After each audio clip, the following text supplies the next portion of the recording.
Hello, I'm Arthur Reed. Welcome to the World War II History Channel, where we explore the pivotal moments and untold stories of the greatest generation. The morning mist held a secret, a sleeping giant woven from foreign steel and quiet sorrows. Before the sun could even think of breaking through the heavy, gray canopy of the sky, the airfield was a place of profound and perfect stillness. It was the kind of quiet that settles deep into your bones, the kind of quiet where you can hear the slow, rhythmic beating of your own heart.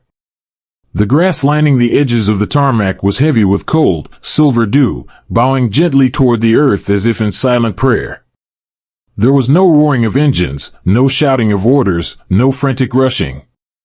There was only the soft, rhythmic crunch of heavy boots walking slowly over the wet gravel. He was a man who had spent his entire life looking up at the clouds, dreaming of the freedom found in the endless, open sky.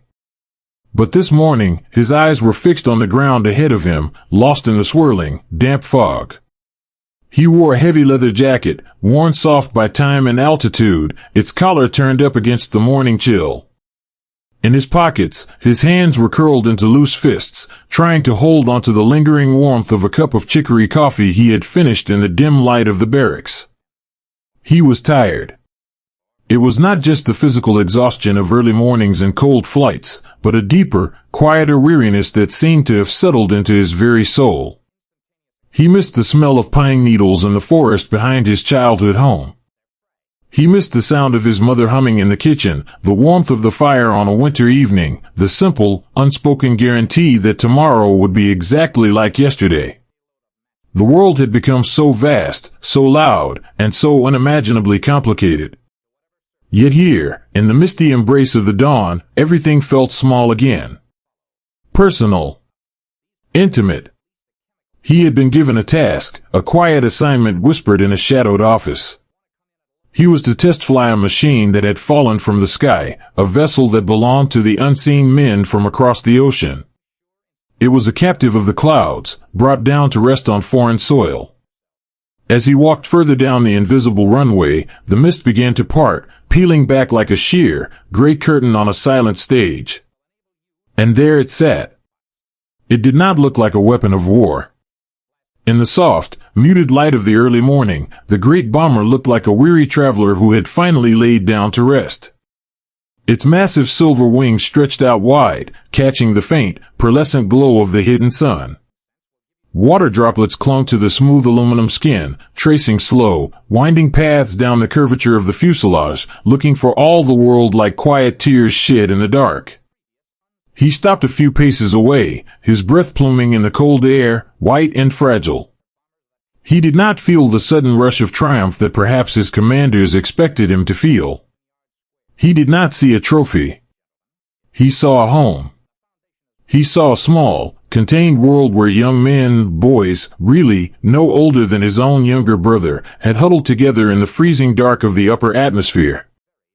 He looked at the towering tail fin, the broad, sturdy shoulders of the wings, and he felt an overwhelming, crushing sense of awe mixed with a tender, aching sorrow.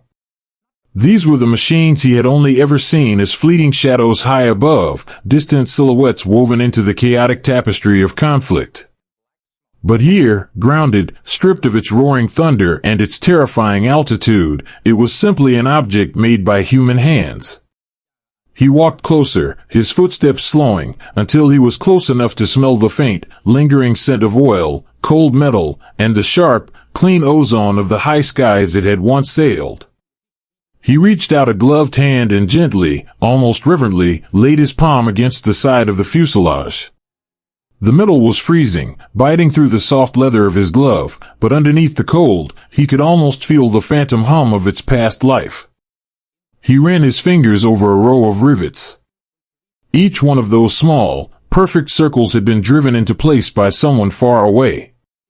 Perhaps a father working a double shift, or a young woman with her hair tied back, listening to music on a crackling radio. In a vast, bright factory. They had built this massive bird with care, with hope, sending it off into the world with silent prayers for the boys who would live inside its silver belly. Near the front, just below the glass of the cockpit, his eyes caught the faint, faded outline of a name painted in colorful letters. It was worn by the wind and the freezing rain of the stratosphere, but it was unmistakably a woman's name. A sweetheart. A wife. A mother. He traced the curve of the painted letter with his thumb.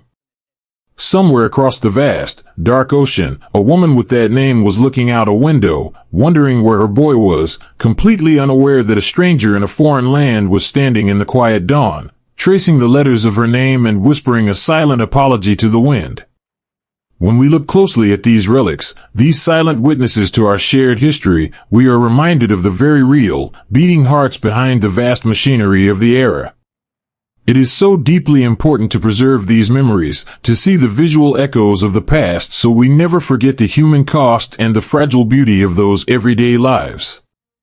If you find yourself drawn to these quiet stories, to the tangible pieces of history or the sweeping visual narratives that honor those who served, I have left something special for you. I've put together a curated collection on Amazon where you can find beautiful, authentic pieces of World War II memorabilia, or even sit back and watch masterfully crafted films like Midway on Prime, which capture the profound scale and emotion of those times. Please, to keep yourself safe, only use the secure link I've placed in the description below. If you try to search for this on the internet, the top results are unfortunately often fake websites designed to scam you, and I want to make sure you are protected. The pilot let his hand fall to his side. The sun was beginning to thin the fog, turning the gray mist into a soft, luminous gold. The light caught the glass of the bomber's windows, making them shine like dark, quiet eyes observing the waking world. He walked around the immense nose of the aircraft, feeling dwarfed by its sheer size.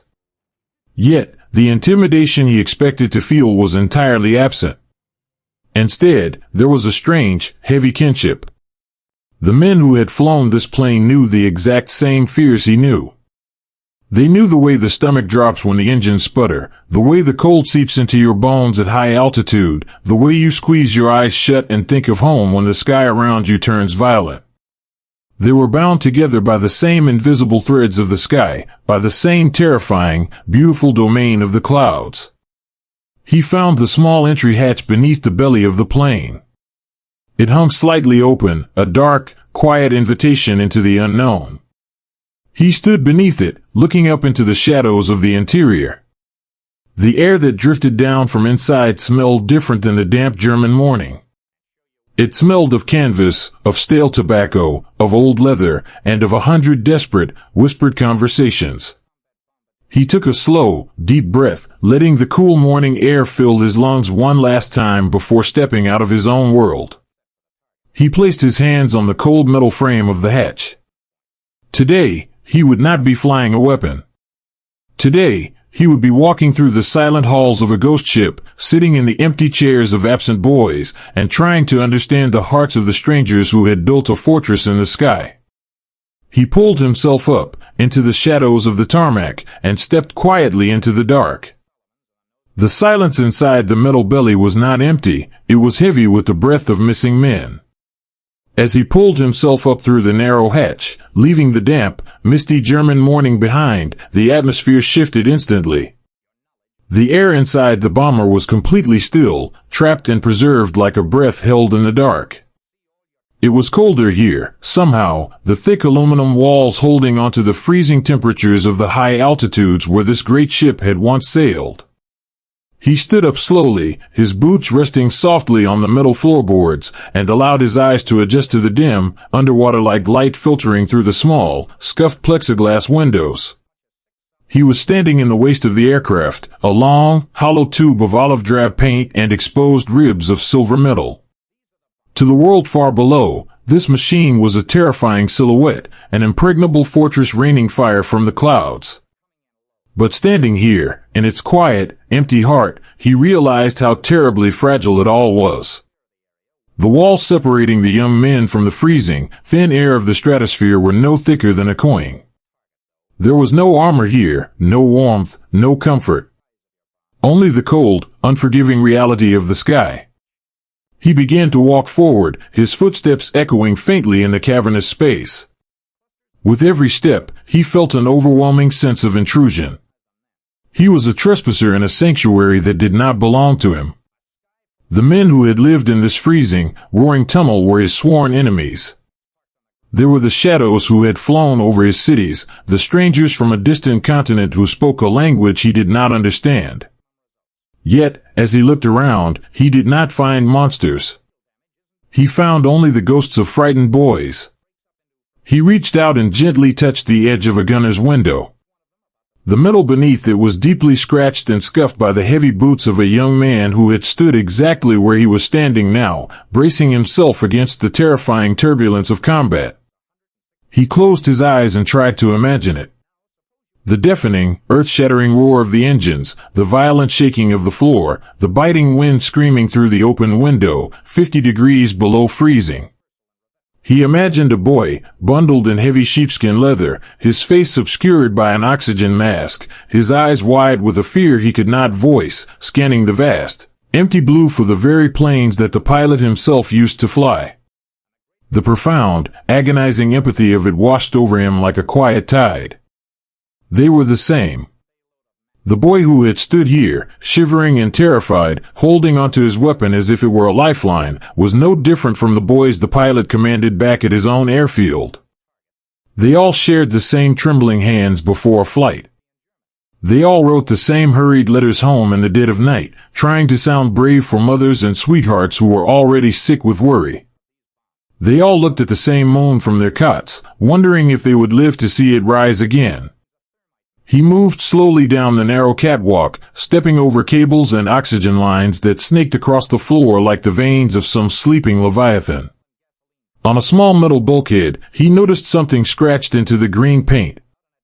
He leaned in closer, squinting in the low light. It was a crude, uneven carving of a small dog, with a floppy ear and a wagging tail, and beneath it, a single name, Buster.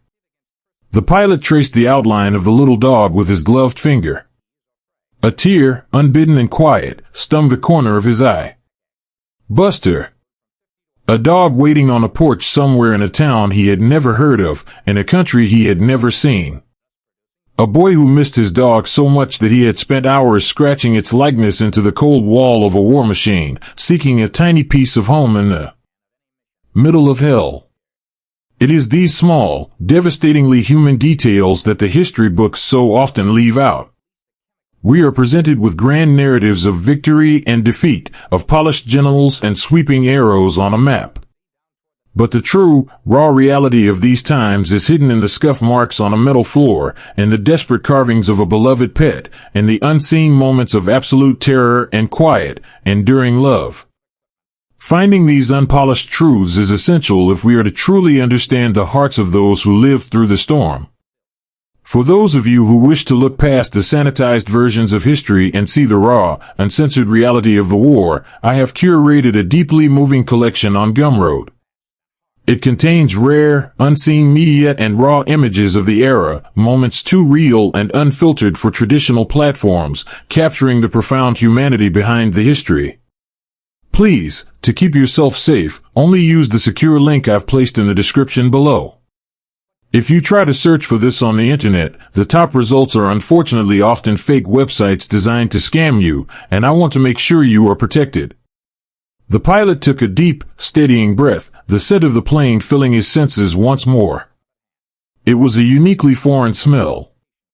It smelled of unfamiliar canvas, of sweet, minty chewing gum wrappers discarded in a corner, of a different kind of aviation oil, and of the stale, lingering scent of nervous sweat.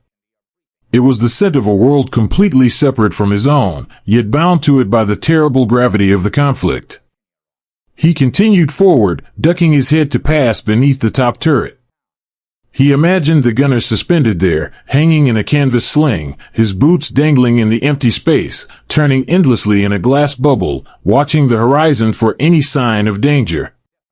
How incredibly lonely it must have felt to be suspended in the sky, completely isolated in a sphere of glass, with the entire world rushing past below. As he stepped into the radio compartment, the silence seemed to deepen. Here, there was a small wooden desk, worn smooth at the edges by the friction of heavy sleeves. A pair of large, black headphones hung on a hook on the wall, silent and still. He gently picked them up, feeling the soft rubber ear cups. He wondered what the last word spoken through these wires had been. Was it a panicked warning? A desperate plea? Or perhaps just a quiet voice, crackling through the static, offering a word of comfort to a terrified friend in the tail of the plane. He held the headphones near his ear, as if hoping the metal and wire had captured an echo of those lost voices. But there was only the soft, rhythmic sound of his own breathing. The crew was gone. Their fate was a mystery he would never unravel. They had vanished into the vast machinery of the war, leaving behind only this empty, floating shell. He carefully placed the headphones back on their hook, his movements slow and deliberate, as if moving through a museum of shattered dreams. He realized then that he was not walking through a captured prize. He was walking through a monument. This aircraft, this massive, silent fortress, was a vessel of memory. Every dent, every scratch, every smudge of grease was a testament to the boys who had clung to each other in the freezing dark, relying entirely on the man beside them for their very survival. The pilot felt the strange, invisible weight of their presence pressing in on him. The ghosts in the aluminum were not angry. They were not vengeful. They were simply sad, lingering in the quiet spaces between the bulkheads, whispering stories of home, of fear, and of a desperate longing for peace. He stood in the narrow doorway looking toward the cockpit, the heart of the great machine. The morning sun was just beginning to hit the front glass, casting a pale, beautiful light across the empty pilot and co-pilot seats. The shadows in the rear of the plane were beginning to retreat. He knew he had to go forward. He knew he had to sit in the seat of his enemy and take the controls of this captive Leviathan.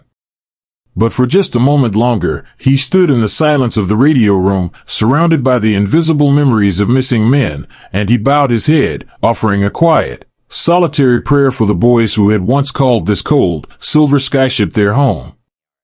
There are scents that can carry a man across an ocean in the span of a single, quiet heartbeat.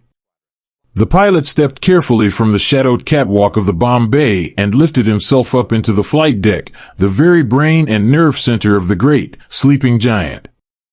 Up here, the world opened up. The cockpit was wrapped in a sweeping greenhouse of thick plexiglass, a transparent canopy that welcomed the pale, pearlescent light of the waking German morning. The fog outside was beginning to glow with a soft, peach-colored warmth as the sun fought its way over the horizon, casting long, gentle shadows across the hundreds of dials, switches, and levers that surrounded the pilot's and co-pilot's seats. But it was not the breathtaking complexity of the machine that made him pause. It was the air. As he stood behind the two heavy, armor-plated seats, he realized that the air trapped within this small, enclosed space was entirely different from the damp, pine-scented morning he had just walked through. It was a pocket of atmosphere brought over from another world, preserved perfectly in the cold aluminum shell. He closed his eyes and breathed in slowly, deeply. Underneath the sharp, expected odors of high-octane aviation fuel, cold grease, and hydraulic fluid, there was a softer, warmer undercurrent. It was a deeply human fragrance. He smelled the distinct, sweet aroma of foreign tobacco, Virginia leaf, perhaps, or a blend entirely unknown to him, lingering like a ghost in the fibers of the canvas seat covers. There was the faint, sugary trace of mint chewing gum, a nervous habit of a boy trying to keep his mouth from going dry with fear. There was the scent of a different kind of leather polish on the flight yokes, and the stale, unmistakable smell of cold sweat that had dried at 30,000 feet. It was an incredibly intimate bouquet. It was the scent of living, breathing men who had spent hours huddled in this tiny space, shoulder to shoulder, relying on one another for their very existence. Standing there, breathing in the remnants of their presence, the pilot felt the invisible wall between enemy and ally dissolve into mist. He slowly reached up and pulled the heavy leather glove from his right hand, tucking it quietly beneath his arm. He wanted to feel this space with his own skin. He moved forward, stepping between the seats, and gently lowered himself into the pilot's chair on the left side of the cockpit. The seat groaned softly under his weight, a quiet, metallic sigh. As he settled into the cushion, he realized it was already perfectly contoured. It had been shaped by the countless hours another man had spent sitting in this exact spot, leaning slightly forward, his eyes scanning the horizon, his muscles tense with the immense responsibility of carrying his crew safely through the fire. The German pilot rested his bare hands on his lap and looked around the cramped space. It was a small, chaotic home. Beside the seat, tucked into a small canvas map pocket, he saw the edge of a torn candy wrapper, its bright, cheerful colors starkly out of place against the olive-drab military paint.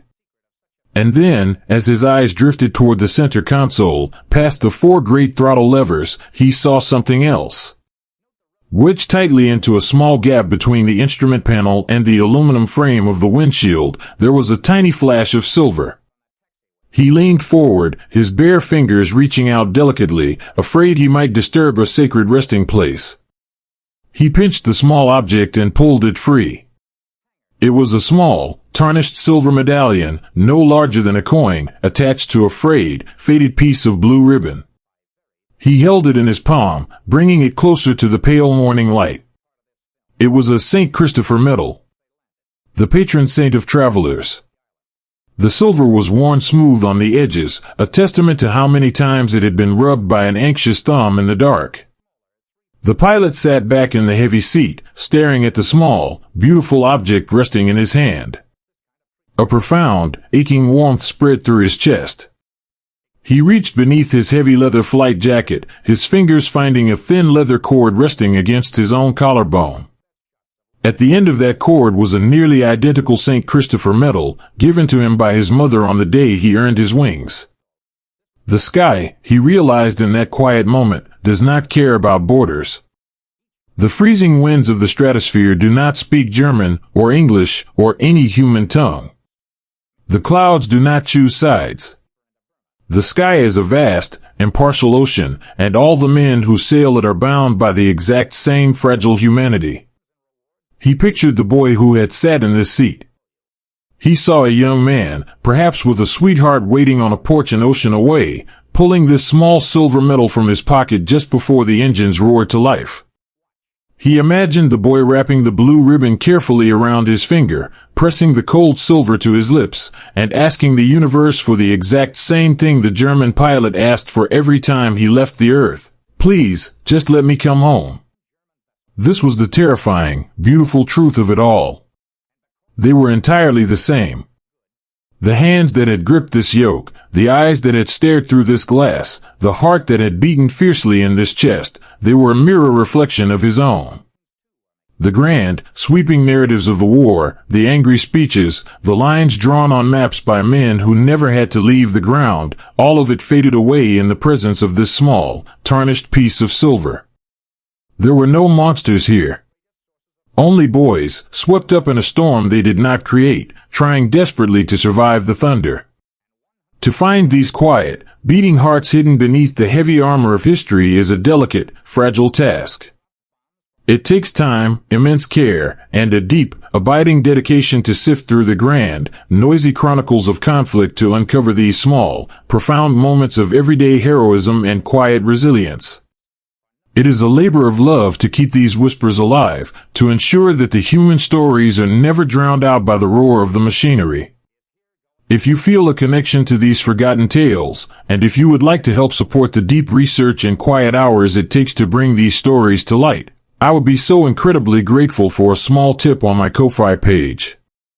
Even the smallest gesture, the equivalent of a simple cup of coffee, helps me continue this deeply meaningful work, ensuring these delicate threads of shared humanity are preserved for tomorrow. Please, to keep yourself safe, only use the secure link I've placed in the description below. If you try to search for this on the internet, the top results are unfortunately often fake websites designed to scam you, and I want to make sure you are protected. The pilot held the silver medal for a long time, letting his own warmth seep into the medal. He felt a quiet, profound sense of guardianship. The boy who owned this medal was gone, lost somewhere in the sprawling chaos of the world below, but a piece of his spirit remained right here, suspended in the scent of sweet tobacco and cold morning light. With profound reverence, the pilot leaned forward and gently pushed the Street Christopher medal back into the small gap between the panel and the glass, exactly where he had found it. He tucked the blue ribbon in securely, ensuring the saint would continue to watch over this silent, resting ship. It felt like the only right thing to do. It was a quiet promise made across enemy lines, a vow of respect from one traveler of the sky to another. He sat back again, finally allowing himself to take in the sprawling expanse of the controls before him. He reached out with his bare hands and wrapped his fingers around the black semicircle of the pilot's yoke. The hard rubber was cool to the touch, but beneath his fingers, he could feel the subtle indentations, the slight wearing away of the material where the American boy's hands had gripped it so tightly.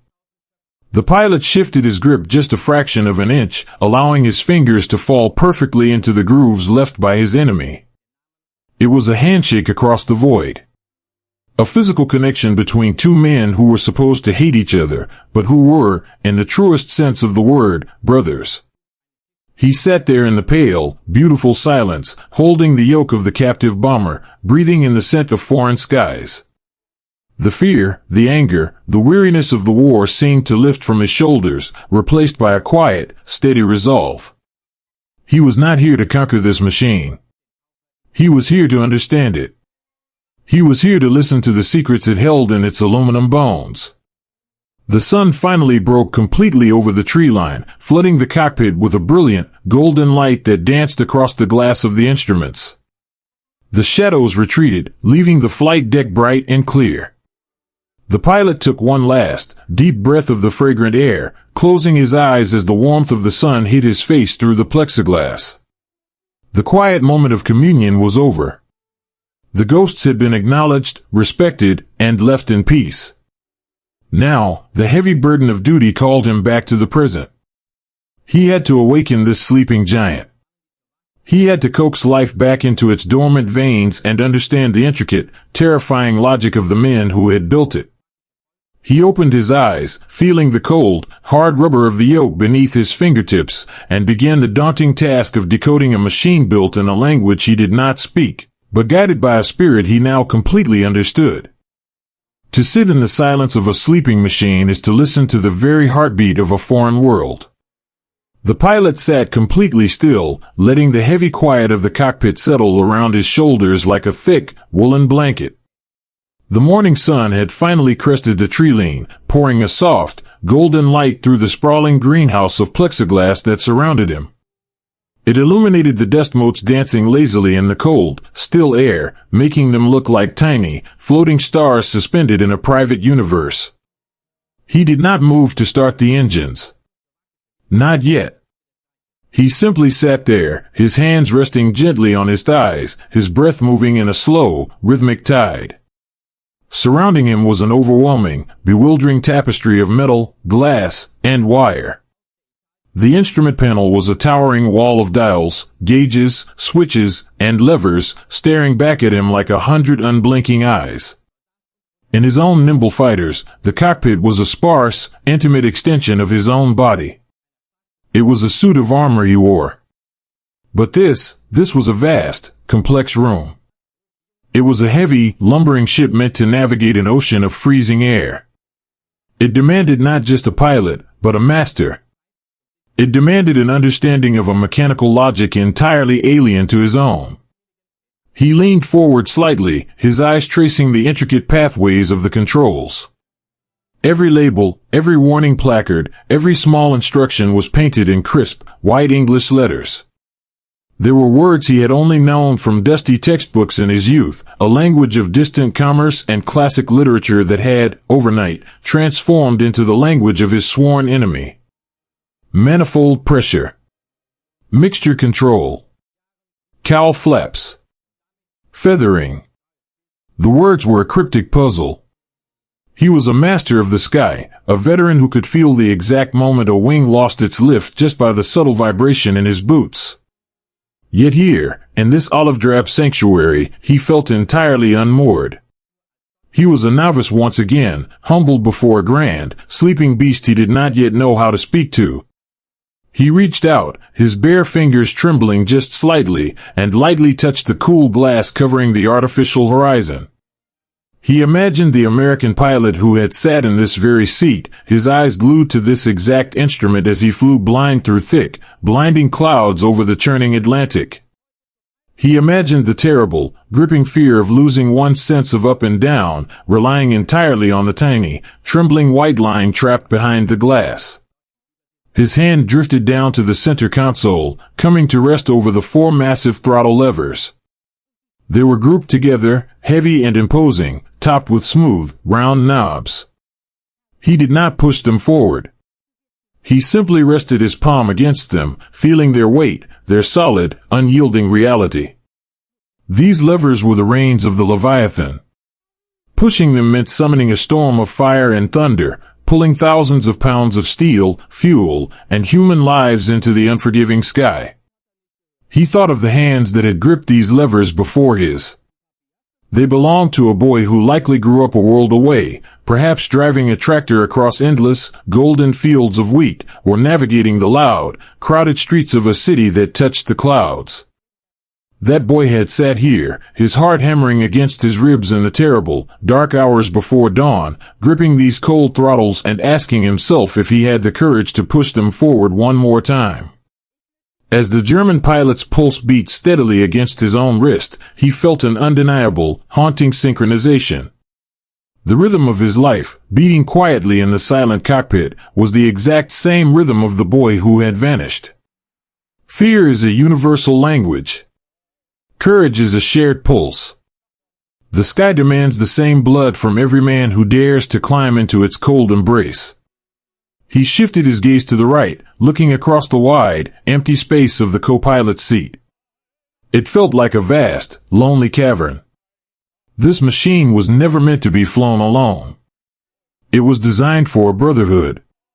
It was built around the idea that 2 men would sit shoulder to shoulder, sharing the immense burden of survival. He imagined the invisible threads of communication that must have existed in this space. The quick, nervous glances when an engine sputtered. The shared sigh of relief when the runway finally appeared through the fog.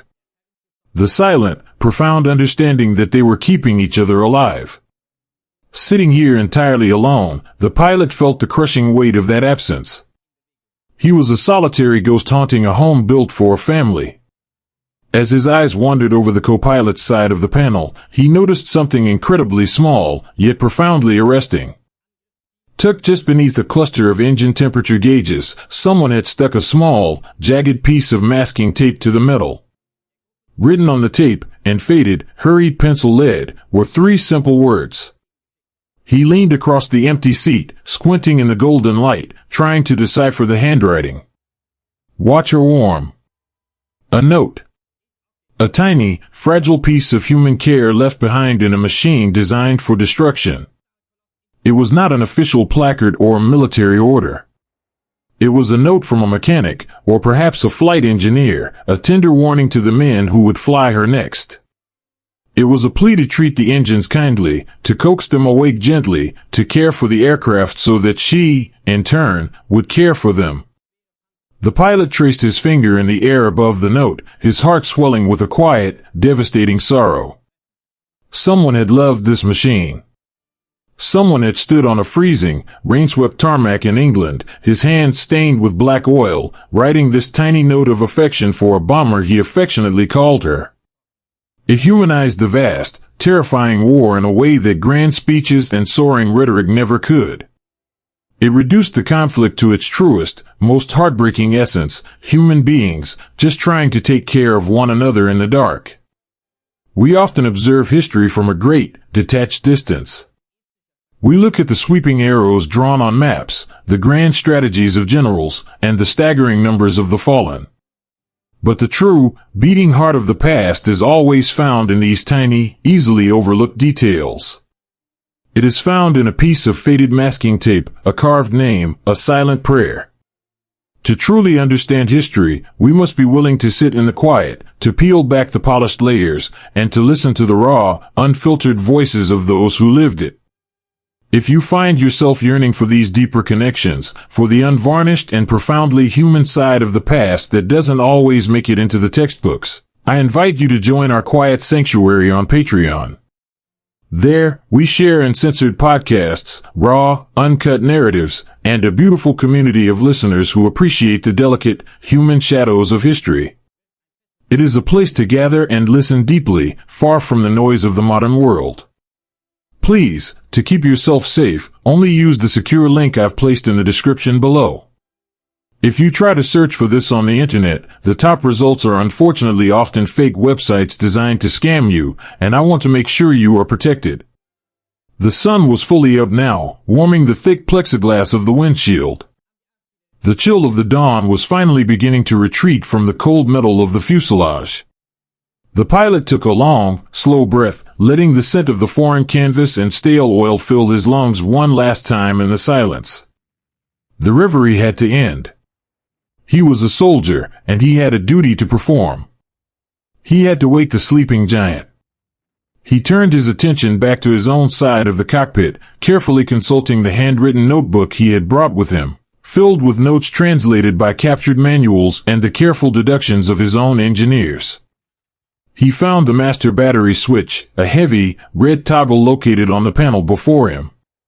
He hesitated for only a fraction of a second, his finger resting lightly on the cold plastic of the switch. Then, with a firm, deliberate motion, he pushed it forward.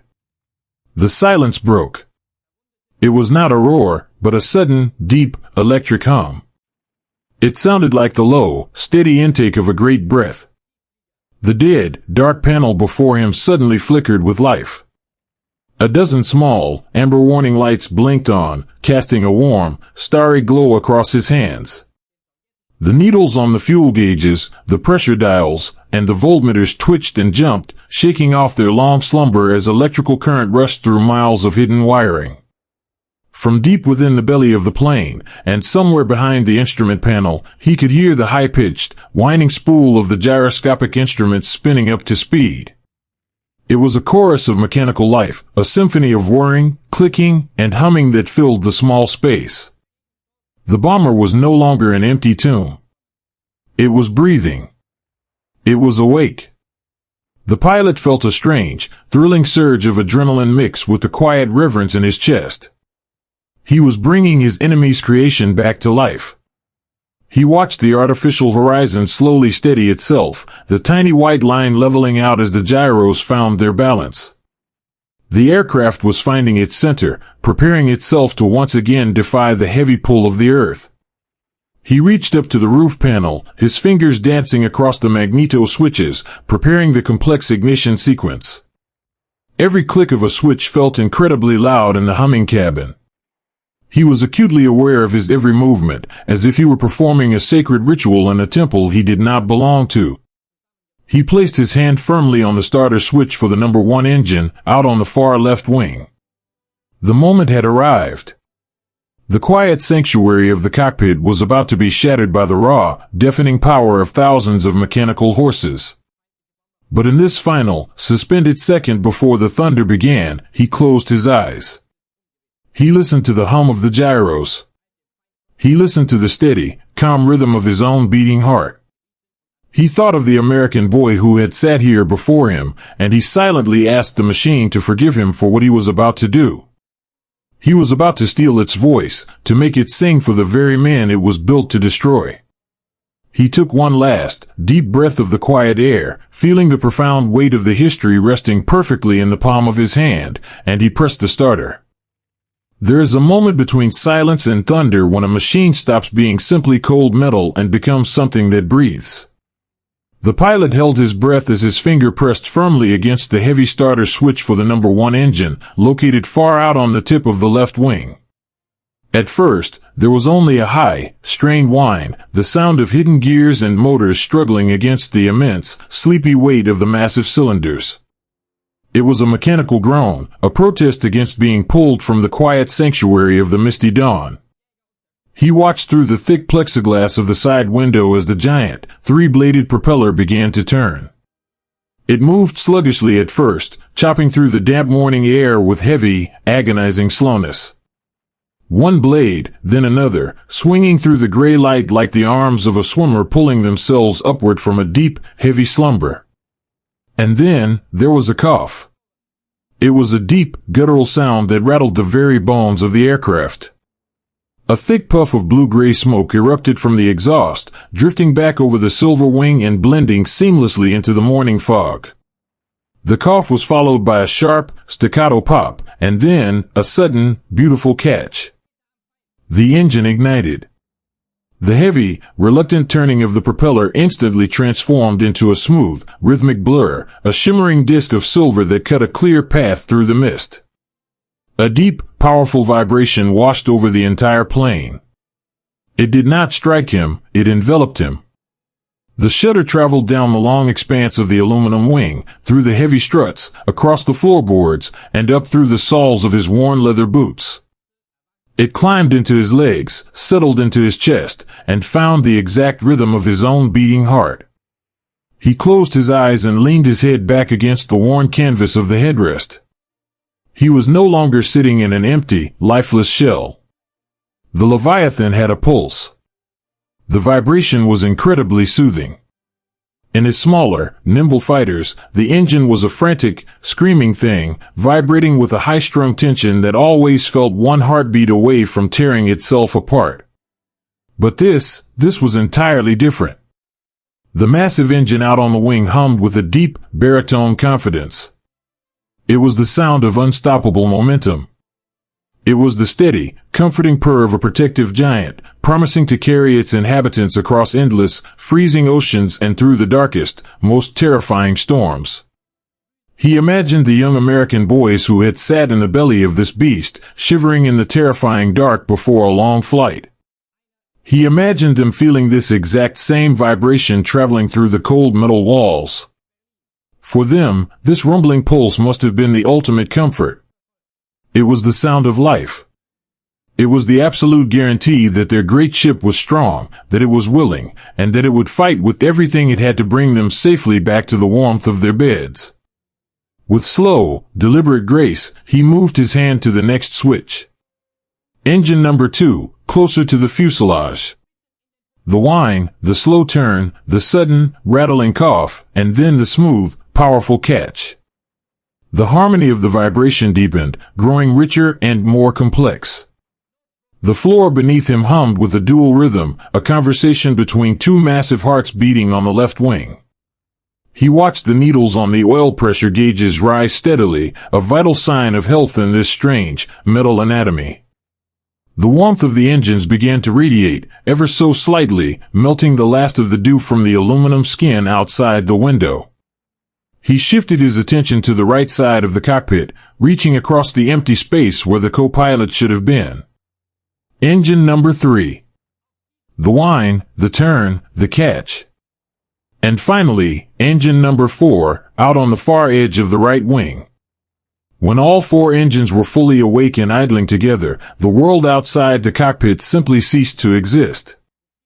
The sound was not a deafening roar. Because the engines were meant to pull the plane through the thin, freezing air of the high stratosphere, down here on the thick, heavy air of the tarmac, they hummed with a suppressed, resonant power. It was a heavy, continuous thrum that wrapped around the pilot like a thick, woolen blanket. It drowned out the sounds of the distant barracks, the rustling of the pine trees, and the creeping fears of the war. Inside this glass and metal bubble, there was only the gentle, rhythmic shaking of the dials, the smell of warm oil mixing with the stale scent of foreign tobacco, and the deep, ocean-like hum of the propellers washing the air over the wings. He was entirely alone, yet he had never felt so completely surrounded. He was wrapped in the invisible embrace of the boys who had built these engines, the mechanics who had lovingly tuned them in the freezing rain, and the young men who had trusted their very souls to this continuous, beautiful noise. The airframe creaked gently, a massive ship straining slightly against its anchor, eager to catch the wind. He rested his hands on the 4 heavy throttle levers. The smooth, round knobs vibrated against his palms. The power contained within his grasp was staggering, almost biblical in its scale. He was a single, fragile human being, sitting at the helm of an industrial marvel designed to shake the foundations of the earth. Yet, the machine did not feel hostile. It felt remarkably patient. It was waiting for him. It did not care what flag was painted on its tail or what language its pilot spoke. It only cared about the language of flight, the delicate balance of air, fuel, and fire. In this humming sanctuary, sitting suspended between the earth and the sky, the pilot realized how many secrets the war truly held. The grand, sweeping histories would never record this quiet morning. They would never write about the profound, aching empathy a German pilot felt for an American crew as he listened to their engines sing. The truest, most enduring stories of conflict are never found in the roar of battle, but in the quiet, shadowed moments of connection, in the secret lives and unspoken feelings of the people caught in the storm. There is an entire world of these forgotten narratives, buried just beneath the surface of the history we think we know. It is so deeply important to bring these shadows into the light, to understand the hidden, human operations that truly shaped our world. If you find comfort and fascination in these quiet, untold truths, I would love to invite you to join my email newsletter. As a welcome gift, I will send you a free copy of my ebook, The Shadow War: 5 Top Secret Operations That Shaped World War II. It is a gentle, deep dive into the hidden heroes and forgotten facts of the era, delivered softly to your inbox each week. Please, to keep yourself safe, only use the secure link I've placed in the description below. If you try to search for this on the internet, the top results are unfortunately often fake websites designed to scam you, and I want to make sure you are protected. The pilot took a slow, deep breath, letting the scent of the warm exhaust and the sweet, lingering memory of mint chewing gum fill his lungs. He looked at the artificial horizon, glowing steadily in the center of the panel. The tiny white line was perfectly level, a symbol of balance in a world entirely off its axis. He gently eased the 4 throttles forward, just a fraction of an inch. The response was immediate. The deep baritone hum of the engines rose into a smooth, powerful tenor. The vibration running through the floorboards grew more insistent, more eager. The heavy nose of the bomber dipped ever so slightly, as if the great Leviathan were nodding its head, acknowledging the command of its new master. He was no longer a stranger trespassing in an enemy's home. The airplane had accepted him. By breathing life into its cold veins, by feeling its pulse merge with his own, they had forged a silent, unbreakable pact. He would take care of the machine, and the machine would take care of him. It was the ancient, sacred vow of the aviator, whispered above the roar of the cylinders. He looked out through the sprawling windshield. The fog had completely lifted, revealing the long, damp stretch of the secret runway, pointing like a long, gray finger toward the distant horizon. The sky above was lightening, transforming from a pale, pearlescent gray into a soft, inviting blue. The air was calm, the wind still sleeping. It was a perfect morning for a quiet journey. His hands, clad once again in his worn leather gloves, tightened their grip on the black, semicircular yoke. The controls felt incredibly heavy, a physical manifestation of the immense responsibility he now carried. But as he looked at the 4 silver discs of the propellers, spinning flawlessly in the morning light, the heaviness in his chest began to lift. He was not going to fly this machine to conquer or to destroy. He was going to fly it to understand. He was going to take the Lost Boys' great ship back into its natural element, to let it sail the high, cold oceans of the sky once more. He would listen to its whispers, he would feel its strength, and he would carry the memory of its missing crew into the clouds. With a final, steadying breath, he slowly released the heavy, mechanical parking brake. The subtle release of tension echoed through the frame. The Leviathan was untethered. It was awake, it was warm, and it was ready to climb back into the light.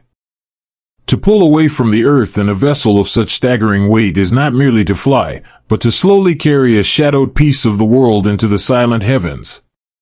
The great wheels of the bomber left the damp, gray tarmac with a gentle, groaning release, trading the hard friction of the ground for the smooth, invisible currents of the morning air. In his own swift, silver fighter planes, takeoff was an act of violence, a sudden, tearing sprint into the sky, a desperate escape from gravity. But the Leviathan did not sprint. It gathered itself with a slow, deliberate majesty. It was a massive ship of steel and canvas, and it climbed the invisible stairs of the wind with a heavy, unyielding dignity. The pilot pulled back on the heavy black yoke, feeling the immense resistance of the air pushing against the vast, sweeping surfaces of the elevators behind him. He could feel the sheer physical labor required to steer this fortress. It took strength. It took two hands, and the steady brace of his boots against the rudder pedals, to coax the nose upward. He imagined the American boy who had sat in this seat, his muscles burning, his jaw set, pulling his crew away from the safety of the English countryside and into the unknown. It was a shared labor, a physical conversation between the pilot and the machine, each asking the other to be strong enough for the journey ahead. As the plane climbed higher, the misty, pine-covered landscape of his homeland began to shrink beneath him, blurring into a soft, watercolor tapestry of deep greens and muted browns. The roaring hum of the four great engines settled into a deep, rhythmic harmony, a constant, comforting thrum that vibrated through the floorboards and deep into the marrow of his bones. And then, they met the clouds. It was a thick, gray ceiling of morning overcast, holding the last remnants of the night's chill. As the nose of the bomber pierced the vapor, the cockpit was plunged into a sudden, enveloping gray twilight. The windows became instantly opaque, rushing with swirling mist. The pilot was flying completely blind, encased in a bubble of glass hurtling through a damp, featureless void. In a smaller plane, this moment of blindness always brought a sudden, sharp spike of anxiety. But inside the heavy belly of the bomber, there was only a profound sense of isolation and quiet safety. The machine felt incredibly steadfast. It did not bounce or skip in the turbulence, it simply plowed through the heavy air like a great ship parting the waves of a turbulent sea. He watched the altimeter dial spinning slowly, steadily upward. 5,000 feet. 10,000. 15,000. The air outside was thinning, growing colder, growing purer. And then, with a sudden, breathtaking brilliance, they broke through. The bomber burst out of the top of the cloud layer and into an ocean of pure, blinding sunlight. The sky above was no longer the pale, hazy blue of the earth below. It was a deep, crystalline sapphire, vast and absolutely endless. Below them, the top of the cloud layer stretched out like an infinite field of pristine white snow, rolling and undulating in the morning light. It was a completely different world. It was a hidden sanctuary of light and silence, far removed from the smoke and sorrow of the war raging in the mud below. The pilot eased the throttles back slightly, letting the bomber level out. The nose dropped ever so gently, and the great ship settled into its cruising speed. They had reached the lower edges of the stratosphere. The air here was incredibly thin, completely free of the dust and humidity of the lower world. It was a fragile, beautiful place to be. But it was also a place of terrible, silent hostility. As the bomber leveled off, the pilot felt the true nature of the high altitude begin to seep through the thin aluminum walls. The temperature was plummeting with astonishing speed. Down on the tarmac, it had been a brisk autumn morning. Up here, it was an Arctic wasteland. The cold was not simply a temperature, it was a physical presence. It crawled over the glass of the windshield, tracing delicate, fern-like patterns of white frost along the edges of the plexiglass. It crept through the unseen seams of the fuselage, a silent, invisible ghost searching for warmth. He reached down and pulled the heavy, sheepskin collar of his flight jacket up around his ears, his breath pluming in small, white clouds in the dim light of the cockpit. He pressed his gloved hand against the side window. The glass was so profoundly cold it felt almost hot to the touch, biting through the leather instantly. He thought of the young men who had lived in the back of this hollow tube. Up here in the front, the pilot and co-pilot had the luxury of a closed cabin and a meager stream of heated air from the engines. But back in the waist of the plane, where the great side windows were left wide open to the screaming wind, the cold was a deadly adversary. He imagined the gunners standing in the freezing gale, the temperature plunging to 40 or 50 degrees below zero. He imagined their breath freezing instantly on their oxygen masks, their heavy, electrically heated suits their only defense against the paralyzing chill. They had to endure this agonizing cold for hours on end, their fingers going numb, their joints aching with the deep, biting freeze, long before they ever saw a single enemy fighter. The sky itself was trying to claim them. To simply survive the environment of the upper atmosphere was an act of profound, everyday heroism. It required a quiet, desperate resilience, a willingness to suffer in the freezing dark for the sake of the men standing beside you. The pilot looked at the empty seat next to him, and he felt a wave of deep, protective sorrow wash over him. He wished he could have offered them a warm cup of coffee. He wished he could have told them that they were brave, braver than they probably ever knew. They were just boys, suspended in a freezing aluminum shell, clinging to life in a place where human beings were simply not meant to exist. When we look out over the vast expanse of history, it is often the visual memory that brings us the closest to the hearts of those who lived it. To see the sprawling, majestic skies and the endless, churning oceans as they did, to hold the tangible echoes of their journey, is to keep their quiet courage alive.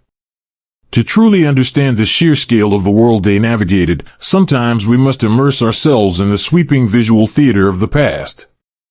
If you are moved to connect more deeply with the visual history of the war, perhaps exploring the breathtaking scale of naval and aerial endeavors in the Pacific, I have left something meaningful for you. I have curated a special collection on Amazon, where you can find authentic World War II memorabilia to hold history in your hands, or you can choose to watch the visually stunning film Midway on Prime, a movie that beautifully captures the sweeping, emotional immensity of those times. Please, to keep yourself safe, only use the secure link I've placed in the description below.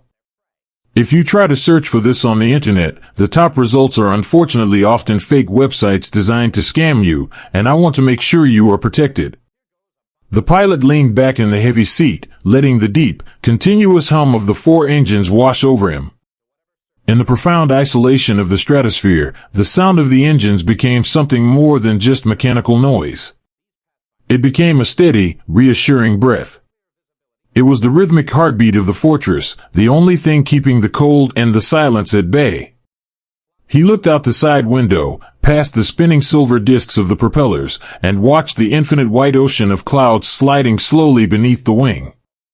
From this high up, the world was stripped of all its complexity. There were no borders drawn in the snow. There were no battle lines, no ruined cities, no marching armies.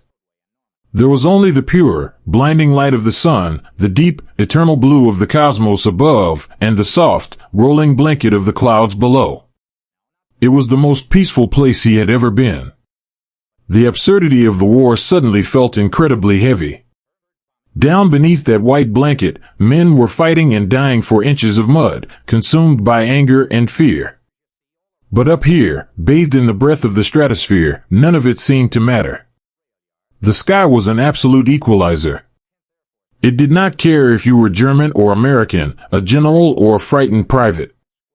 It only demanded respect, and in return, it offered a glimpse of the infinite. He rested his hands lightly on the yoke, not forcing the plane, but simply guiding it, feeling the subtle, shifting currents of the upper air.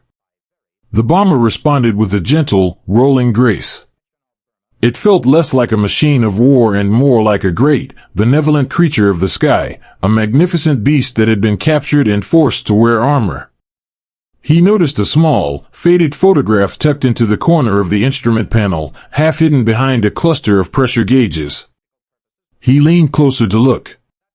It was a picture of a young woman standing on a porch, holding a small dog. She was smiling, her hair blowing slightly in an invisible breeze. A tiny piece of home, carried into the freezing heights by a boy who just wanted to see her again. The pilot did not touch the photograph. He let it remain exactly where it was, a silent passenger on this strange, solitary voyage. He realized that this entire aircraft was a flying reliquary, a vessel carrying the hopes, the fears, and the quiet loves of the men who had vanished.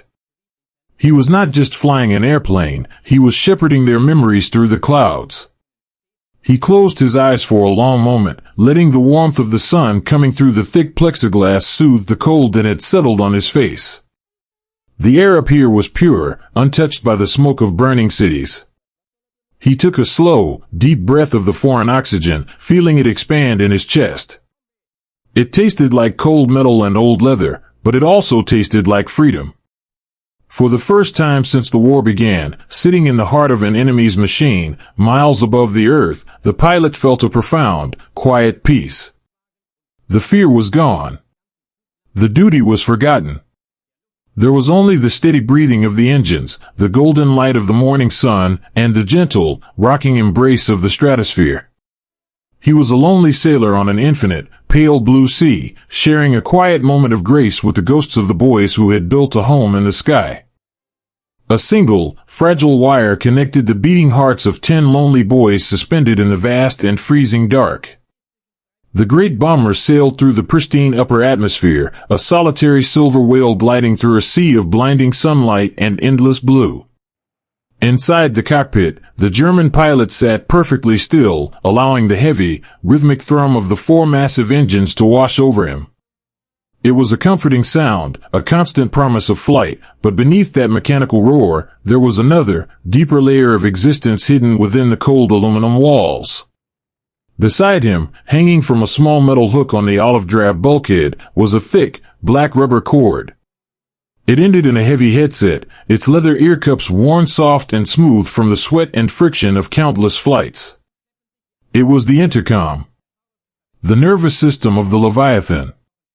He reached out slowly, his gloved fingers tracing the length of the cord. In a smaller fighter plane, a pilot is an island. He flies alone, fights alone, and speaks only to himself or the distant, crackling voice of a controller on the ground. But this flying fortress was entirely different. It was a soaring village. From the glass bubble of the nose all the way back to the freezing, isolated tail, 10 young men were scattered throughout the belly of the beast, hidden from one another by bulkheads, bomb bays, and the deafening roar of the wind. They could not see each other. They could not reach out and touch a shoulder for comfort. Their only lifeline, their only proof that they were not entirely alone in the terrifying expanse of the sky, was this single black wire. The pilot gently lifted the headset from its hook. He did not put it on his head, feeling that would be a trespass too far, but he rested one of the soft leather cups against his ear. The wire was dead, of course. There was no power running to the radio systems, no hum of electricity, no hiss of static. The silence in the ear cup was absolute. Yet, as he closed his eyes and leaned back against the pilot's seat, he found that he did not need electricity to hear the echoes. He could imagine the sudden, sharp click of the microphone button, followed by the soft rush of static that signaled a voice was about to speak. He imagined the commander, sitting right where he was sitting now, his voice lowered in a calm, steady cadence, trying to hide the tremor of his own fear from the boys who depended on him. He could hear the roll call as they climbed into the dark, hostile air. The crackle of the intercom opening as the tail gunner checked in, his voice sounding so incredibly young, reporting from the loneliest outpost in the world. The tail gunner sat entirely alone at the very back of the ship, wrapped in heavy sheepskin, staring out through a small pane of frost-covered glass at the empty sky behind them. How desperate he must have been to hear the chatter on the wire, just to remind himself that the rest of his crew was still there, still flying, still breathing. Then came the voice from the ball turret. The pilot imagined the muffled, cramped sound of a boy curled up tightly inside a sphere of glass and metal suspended beneath the belly of the plane. It was a terrifying place to be, hanging over the abyss with nothing but empty air below. The boy inside that turret would press the throat microphone to his neck, his voice carrying the deep, resonant vibration of the engines just inches from his head, joking about the cold to mask the absolute vulnerability of his position. The intercom was not just a tool for calling out targets or navigating the clouds. It was a hearth. It was the digital campfire around which these 10 terrified boys gathered their courage. The pilot envisioned the long, agonizing hours of the flight, the stretches of time when the sky was empty and the tension was so thick it was difficult to draw a breath. In those stretches of heavy silence, the intercom must have carried the soft, mundane sounds of humanity. The rustle of a candy wrapper being opened in the radio room. The heavy, rhythmic breathing of the waist gunners fighting the agonizing cold of the open windows. A sudden, nervous laugh breaking the quiet. Perhaps, in the deepest, darkest moments of the journey, someone sang. A quiet, whispered tune carried over the static, a song from a dance hall back in a hometown that felt a million miles away. And one by one, the other boys would hum along, their voices joining together through miles of copper wire, an invisible choir singing against the roar of the engines, finding warmth in the simple sound of each other's voices. To hear these echoes, to truly feel the profound and fragile humanity of those young men suspended in the storm, requires us to look past the polished, sanitized versions of history. We must be willing to witness the war as they saw it, without the protective filters of time and distance. The raw, unfiltered reality of their experience is deeply moving, but it is often hidden away. For those of you who wish to look deeper, to see the unpolished truths and understand the stark, powerful realities these boys faced, I have carefully put together a deeply personal collection on Gumroad. There, I share unseen media, raw images, and the uncensored visual fragments of the war that capture the true, heartbreaking essence of their sacrifice. Please, to keep yourself safe, only use the secure link I've placed in the description below. If you try to search for this on the internet, the top results are unfortunately often fake websites designed to scam you, and I want to make sure you are protected. The German pilot kept the leather ear cup pressed gently against his face, his breathing slowing to match the deep, slow pulse of the 4 spinning propellers outside. The sunlight streaming through the thick plexiglass warmed the heavy jacket on his shoulders, but the chill of the ghosts remained in the air around him. He thought of the sudden, terrifying moments when the quiet of the intercom was shattered by panic. The frantic shout from the waist gunner warning of incoming fighters. The sharp, clipped commands of the bombardier taking over the ship for the final, agonizing run. In those moments of sheer, unimaginable terror, that black wire was the only thing holding them together. It carried their warnings, their desperation, and their breathless prayers. And then, there was the silence. The pilot's heart ached with a sudden, heavy sorrow as he imagined the worst sound of all, the moment a voice simply stopped answering. He pictured the commander calling out the name of his waist gunner, his voice rising over the static, asking for a check-in. The hiss of the open channel, carrying nothing but the howling wind. Calling again. And again. The devastating realization spreading through the invisible wire, touching every boy in the plane, that one of their brothers had slipped away into the dark. The psychological weight of it was staggering. The young man who had sat in this pilot's seat was not just responsible for flying a heavy machine, he was responsible for the very souls of 9 other human beings. Every time he pushed the throttles forward, every time he turned the heavy yoke to maneuver through the terrifying bursts of dark smoke in the sky, he was carrying their lives in his hands. The German pilot lowered the headset, resting it back upon its cold metal hook. He looked down at his own hands, resting lightly on his lap. He commanded a squadron of fighters. He knew the burden of leadership. But his boys flew in their own ships. If one of them fell, they fell alone, enclosed in their own private bubble of sky. But to fly a fortress, to have the lives of 9 other men breathing, shivering, and bleeding mere inches behind you, connected by a wire, that required a different kind of strength entirely. It required a quiet, enduring love. It required a boy to become a father to his crew in the span of a single afternoon. He looked out the windshield at the endless, rolling expanse of the white clouds below. They looked so soft, so peaceful, like a freshly made bed stretching to the horizon. The sky gave no hint of the violence it had witnessed, no sign of the thousands of voices that had cried out into its freezing depths and vanished into the wind.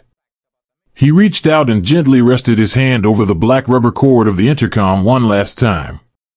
He did not know the names of the men who had flown this captured ship. He did not know if they were resting quietly in a distant camp, waiting out the end of the war, or if they had been lost to the unforgiving earth below. But as he gripped the heavy yoke and eased the bomber into a slow, sweeping turn toward the sun, he knew he was not flying alone.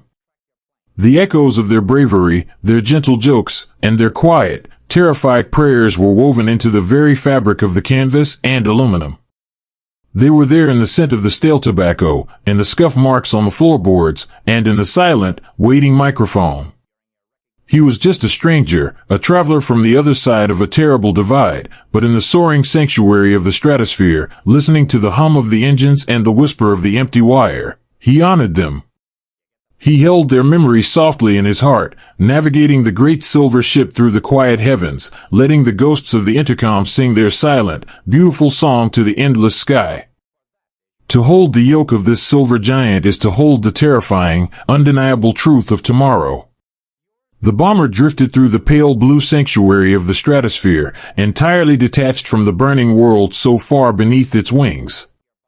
Up here, wrapped in the profound, continuous hum of four mighty engines, the German pilot felt a strange, heavy stillness settle over him. The sun, bright and unfiltered by the dust of the earth, cast long, golden rectangles of light across the flight deck, illuminating the hundreds of dials, the miles of intricately bundled wiring, and the countless, perfect aluminum rivets holding this fortress together. For the first time since he had gently pulled the great ship from the runway, he allowed his mind to look past the ghosts of the young crew. He began to look at the machine itself. Not as a pilot assessing an aircraft, but as a man bearing witness to a miracle of terrible, unstoppable creation. He rested his palms against the cool, dark rubber of the control wheel. He felt the immense, physical weight of the aircraft pushing through the thin air. It was staggering. The sheer amount of metal, of rubber, of glass, of high-grade aviation fuel required simply to keep this one, single Leviathan in the sky was difficult to fully comprehend. And this was just one. A single drop in a seemingly endless silver rain. He looked at the precise, beautifully stamped metal of the instrument panel. There was no signs of rationing here. There were no desperate, corner-cutting measures. Every switch was solid.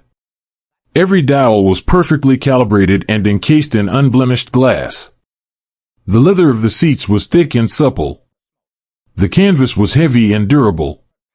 The machine spoke of a world that possessed an absolute, overwhelming abundance.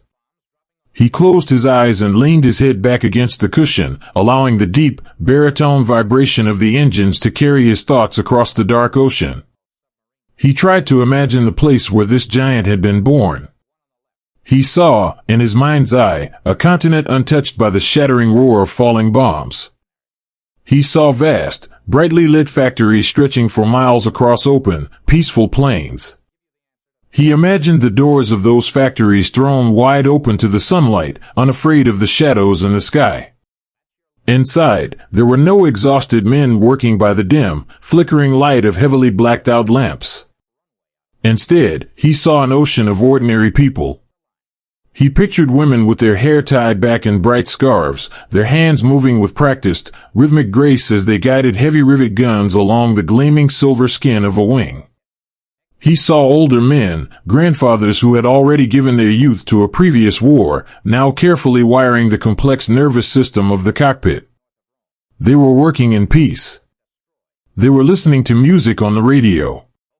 They were going home at the end of their shifts to warm houses, unbroken windows, and full tables. They were pouring their love, their energy, and their boundless resources into an endless river of steel and fire, building these massive ships by the thousands. A quiet, creeping frost began to settle deep into the pilot's bones. It was not the biting cold of the high altitude, but the chilling, heavy weight of inevitability. He thought of his own home. He thought of his comrades, the brave, desperately tired boys he commanded. He thought of their beautiful, nimble fighter planes. They were masterpieces of engineering, but they were becoming so fragile. He knew the secrets of his own airfields. He knew about the struggles to find enough fuel just to train the new recruits. He knew about the factories hidden in dark forests or buried deep inside the damp, echoing chambers of mountains, where exhausted hands worked around the clock, fueled by nothing but desperate resilience and shrinking rations. The contrast was a quiet, devastating heartbreak. His people were fighting with their last breaths, rationing every drop of oil, scraping together the remnants of their strength to defend the sky.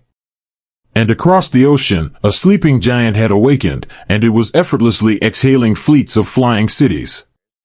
He opened his eyes and looked out the side window. The propellers spun in perfect, shimmering discs, catching the light and throwing it back into the blue void.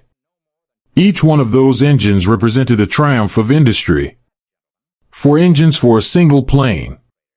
They were throwing resources into the sky with a lavish, terrifying confidence. The realization washed over him like a slow, rising tide. The war was already over. It was a silent arithmetic, calculated not in bravery or tactics, but in raw, unyielding steel. You cannot defeat a nation that can build the sky itself. You cannot outlast a people who can send a fortress into the clouds while their homes remain safe in the sun. The courage of his friends, the brilliant maneuvers of his fellow pilots, the desperate sacrifices made every single night, it was all being fed into an unstoppable, mechanical grinding wheel. To uncover these quiet truths, to look past the grand machinery of history and find the fragile human hearts hidden within, is a labor of profound love. It takes countless hours in quiet archives, piecing together the whispers of the past so they are not lost to the roar of time. If you feel a connection to these forgotten stories, and if you would like to help support the deep research and quiet hours it takes to bring these narratives to light, I would be so incredibly grateful for a small tip on my Ko-Fi page. Even the smallest gesture, the equivalent of a simple cup of coffee, helps me continue this deeply meaningful work, ensuring these delicate threads of shared humanity are preserved. Please, to keep yourself safe, only use the secure link I've placed in the description below. If you try to search for this on the internet, the top results are unfortunately often fake websites designed to scam you, and I want to make sure you are protected. The pilot let out a long, trembling breath, watching the white mist of it vanish instantly in the cold cabin air. He did not feel a sudden rush of panic or a burning wave of anger. Those were the emotions of a younger man, of a soldier who still believed that willpower alone could bend the arc of the world. What he felt, instead, was an incredibly heavy, profound exhaustion. It was the sorrow of a man who suddenly sees the end of the road and realizes it ends in shadows. He gently stroked the edge of the instrument panel, feeling the cold, painted metal. How many more of these were coming? He imagined the sky darkening with them. A great, silver migration of bombers crossing the water, day after day, month after month, an endless tide of metal-carrying young, terrified boys into the fire. The tragedy of it all bloomed in his chest, a heavy, aching flower. The boys on both sides were trapped in this monstrous machine. The American boy who had gripped this very wheel, shivering in the cold, missing his mother, was just a small cog in a vast, impersonal engine of industry. And the German boy who would rise up in a desperate, wooden-winged fighter to meet him was another. They were all just flesh and bone, fragile and full of dreams, being hurled against the unyielding weight of this steel. The machine did not care. The beautiful, rumbling engines on the wings did not know they were carrying the instruments of ruin. The perfect, gleaming aluminum did not feel the sorrow of the earth below. It was only the men, the quiet, fearful men trapped inside these shells, who had to carry the weight of it all. He looked down at the empty co-pilot's seat, at the small, faded pencil note stuck to the console. Watch her warm. Even here, in the heart of this terrifying industrial behemoth, humanity was trying to survive. The mechanics who built it, the boys who flew it, they still tried to find softness. They still tried to care for the machine and for each other. But their small kindnesses were being swallowed whole by the sheer, staggering scale of the conflict. He leaned forward, adjusting a small trim tab, feeling the massive ship respond to his slightest touch. He was flying a marvel of the modern world. It was a testament to human ingenuity, to the power of cooperation, to what people could achieve when millions of hands worked toward a single goal. If only, he thought, with a sharp, stinging pain behind his eyes, if only they had built these great ships to explore, to connect, to carry people across the oceans in peace. What a beautiful world it could have been. Instead, they had built a weapon so perfect, so massive, that it would inevitably crush everything he loved. He sat back, his hands resting lightly on his lap. He would not fight the controls today. He would not try to conquer this aircraft or prove his mastery over it. He would simply let it fly. He would let the Leviathan carry him through the peaceful, blue heights of the stratosphere. He was the solitary custodian of a heavy, quiet truth, sailing above the clouds. The sun continued its slow arc across the sky, painting the interior of the cockpit in warm, shifting shades of gold and amber. The pilot closed his eyes, listening to the deep, resonant heartbeat of the four great engines. He let the sorrow wash through him, acknowledging the terrifying weight of the steel, and quietly mourned for the world that was about to disappear beneath its silver wings. A single, fragile piece of paper can sometimes hold more weight than 1,000 pounds of cold, unyielding steel. The great silver ship sailed onward through the brilliant, aching blue of the stratosphere, carried by the deep, unbroken rhythm of its four massive engines. Having reached a steady cruising altitude, the pilot carefully engaged the mechanical autopilot. It was a marvel of gyroscopes and heavy cables, a silent co-pilot that took the immense physical burden of the yoke from his hands. For the first time since he had climbed into the cockpit in the misty dawn, he allowed himself to truly relax. He sank back into the heavy, olive-drab canvas of the pilot's seat, rolling his shoulders to ease the tight, knotted muscles in his neck. The sunlight streaming through the thick plexiglass canopy was warm and golden, a stark, beautiful contrast to the freezing, invisible wind howling just inches away on the other side of the glass. He let his hands fall to his lap, his leather gloves resting on his knees, and simply breathed.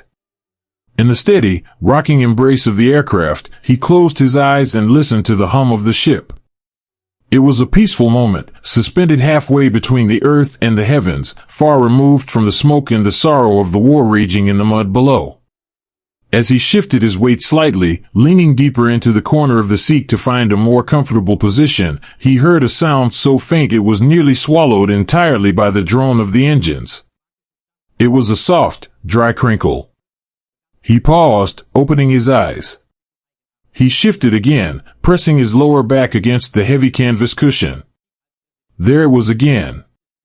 The unmistakable, delicate sound of dry paper rubbing against itself. He leaned forward, pulling himself away from the backrest, and reached a bare hand behind the thick cushion. His fingertips brushed against the cold aluminum frame of the seat, feeling the dust and the subtle vibrations of the aircraft. And then, wedged deeply into the tight, hidden crevice between the canvas and the metal, his fingers found something smooth. He pinched it gently and slowly pulled it free. He brought his hand into the bright sunlight resting over the center console. In his palm sat a small, folded square of paper. It was a letter. It had no envelope, simply a sheet of pale, cream-colored stationery that had been folded over on itself several times, creating a tight, neat little package. The edges of the paper were worn and softened, the sharp creases rounded off by the friction of a pocket or the anxious, repetitive rubbing of a nervous thumb.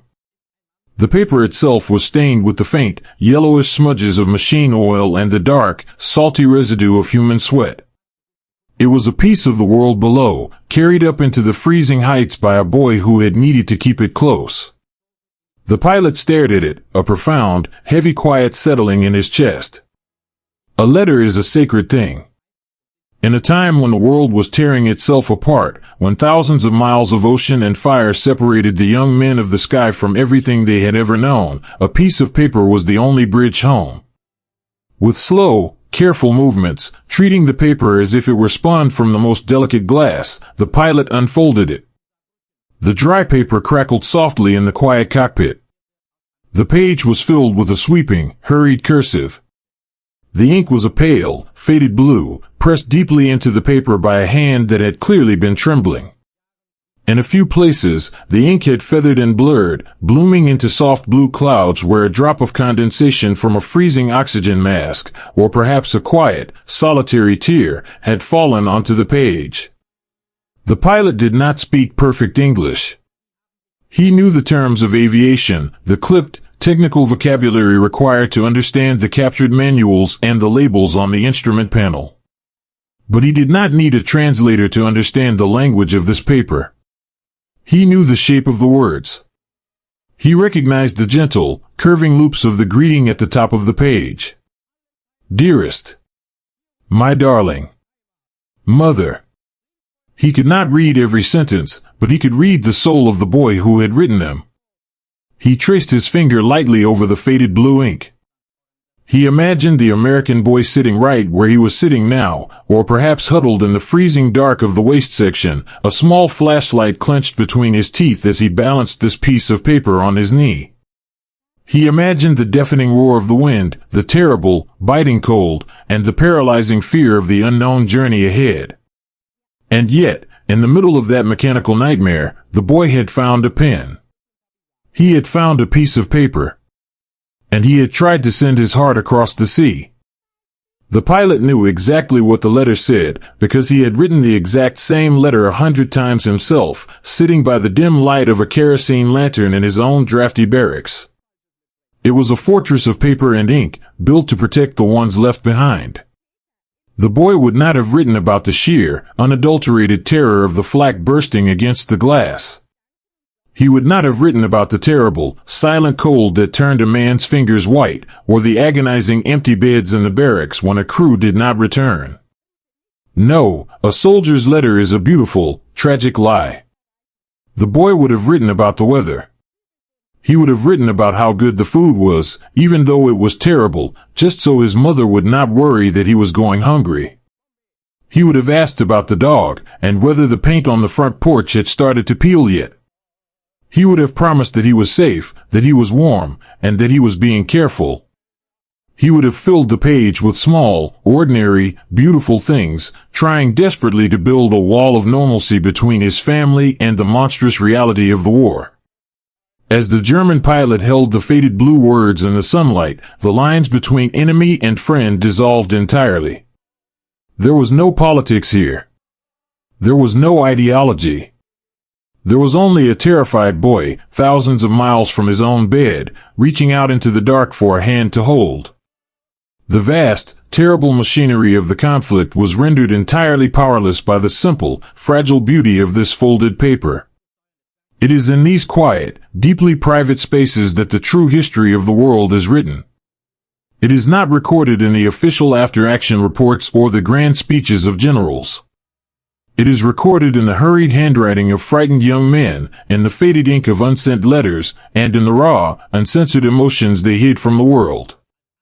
Seeking out these true, unfiltered stories requires us to look beyond the polished surface and listen to the quietest whispers of the past. If you find yourself drawn to these deeper, unvarnished truths, and wish to hear the raw, human narratives that history so often overlooks, I invite you to join our community on Patreon. There, we share uncensored podcasts, deep dive discussions, and the kind of intimate, untold stories that bring the past vividly, breathtakingly to life. Please, to keep yourself safe, only use the secure link I've placed in the description below. If you try to search for this on the internet, the top results are unfortunately often fake websites designed to scam you, and I want to make sure you are protected. The pilot looked at the bottom of the page. There, the cursive grew tighter, more rushed. The ink was darker, as if the boy had pressed the pen into the paper with everything he had. The final sign-off. The last, desperate transmission of love before the paper had been folded away. Why was it still here? The question settled heavily in the quiet cabin. Why had the letter not been given to the mail clerk on the base? Why had it been tucked behind the heavy canvas cushion of the pilot's seat? Perhaps the boy had run out of time. Perhaps the shrill scream of the alert siren had sounded across the damp English airfield before he could find an envelope, forcing him to scramble into the aircraft with the unfinished letter shoved hastily into his pocket. Once inside, surrounded by the chaos and the deafening roar of the engine starting up, he might have slipped it behind his seat for safekeeping, intending to finish it when they finally returned to the Earth. Or perhaps, he never intended to send it at all. The pilot knew this feeling, too. Sometimes, the fear became so vast, so incredibly heavy, that you simply could not hold it inside any longer. But you could not share it with the men beside you, because they were carrying their own heavy burdens. So, you wrote. You poured all your love, your terror, and your longing onto a piece of paper, simply to get it out of your own heart. And then, having spoken your truth to the silence, you folded the paper away. It became a talisman. A secret anchor. The boy might have tucked the letter behind the cushion so that, as he flew through the fire and the storms, the words of his love would literally be supporting him, pressing against his back, keeping him upright when he felt he might break. The letter was an orphan now. The boy was gone, vanished into the sprawling, smoke-filled chaos of the war. The family waiting on the other side of the ocean would never receive this final, beautiful lie. They would never hold the paper he had touched. They would never see the soft blue clouds where his tears had fallen. The pilot felt a slow, heavy tear escape his own eye, tracing a warm path down his cheek before falling onto the collar of his heavy leather jacket. He did not wipe it away. He sat perfectly still, holding the letter in the sunlight, sharing the profound, silent grief of a stranger. He was sitting in a captured weapon of war, a machine designed to bring fire down upon his own cities. Yet, looking at the faded blue ink, he felt an overwhelming, protective tenderness for the enemy who had written it.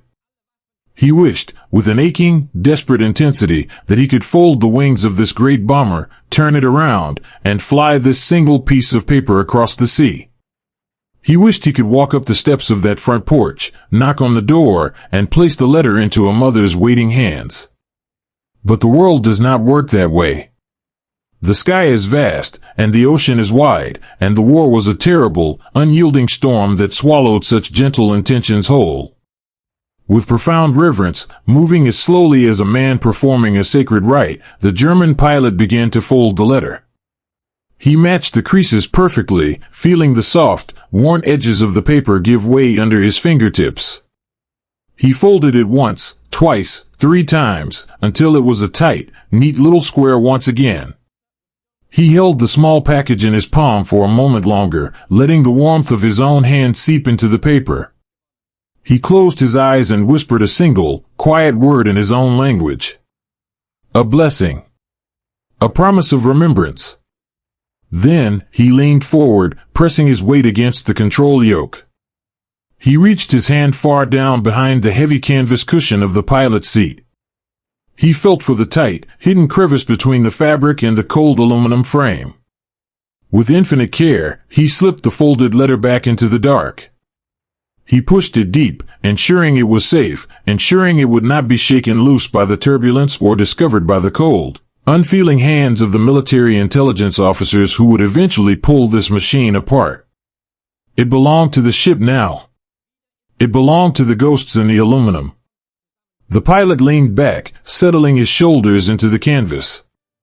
The letter was there, resting against his lower back, a silent, invisible shield of paper and ink. He rested his hands on the heavy control wheel, the deep, rhythmic hum of the 4 mighty engines vibrating through the floorboards. He looked out into the endless blue of the stratosphere, feeling the gentle, rocking embrace of the sky.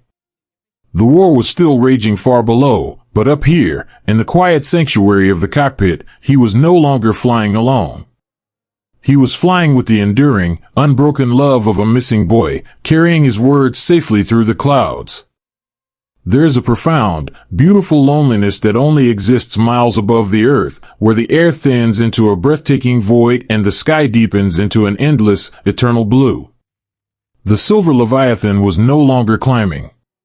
It had reached its invisible plateau, leveling out in the high, freezing sanctuary of the stratosphere. The pilot had engaged the heavy, mechanical autopilot, surrendering the physical labor of the yoke to the steady, hidden gyroscopes deep within the belly of the ship. He sat back in the canvas seat, his hands resting quietly in his lap, and simply allowed himself to be carried. To sail the abyss is to surrender to the sheer, incomprehensible scale of the sky.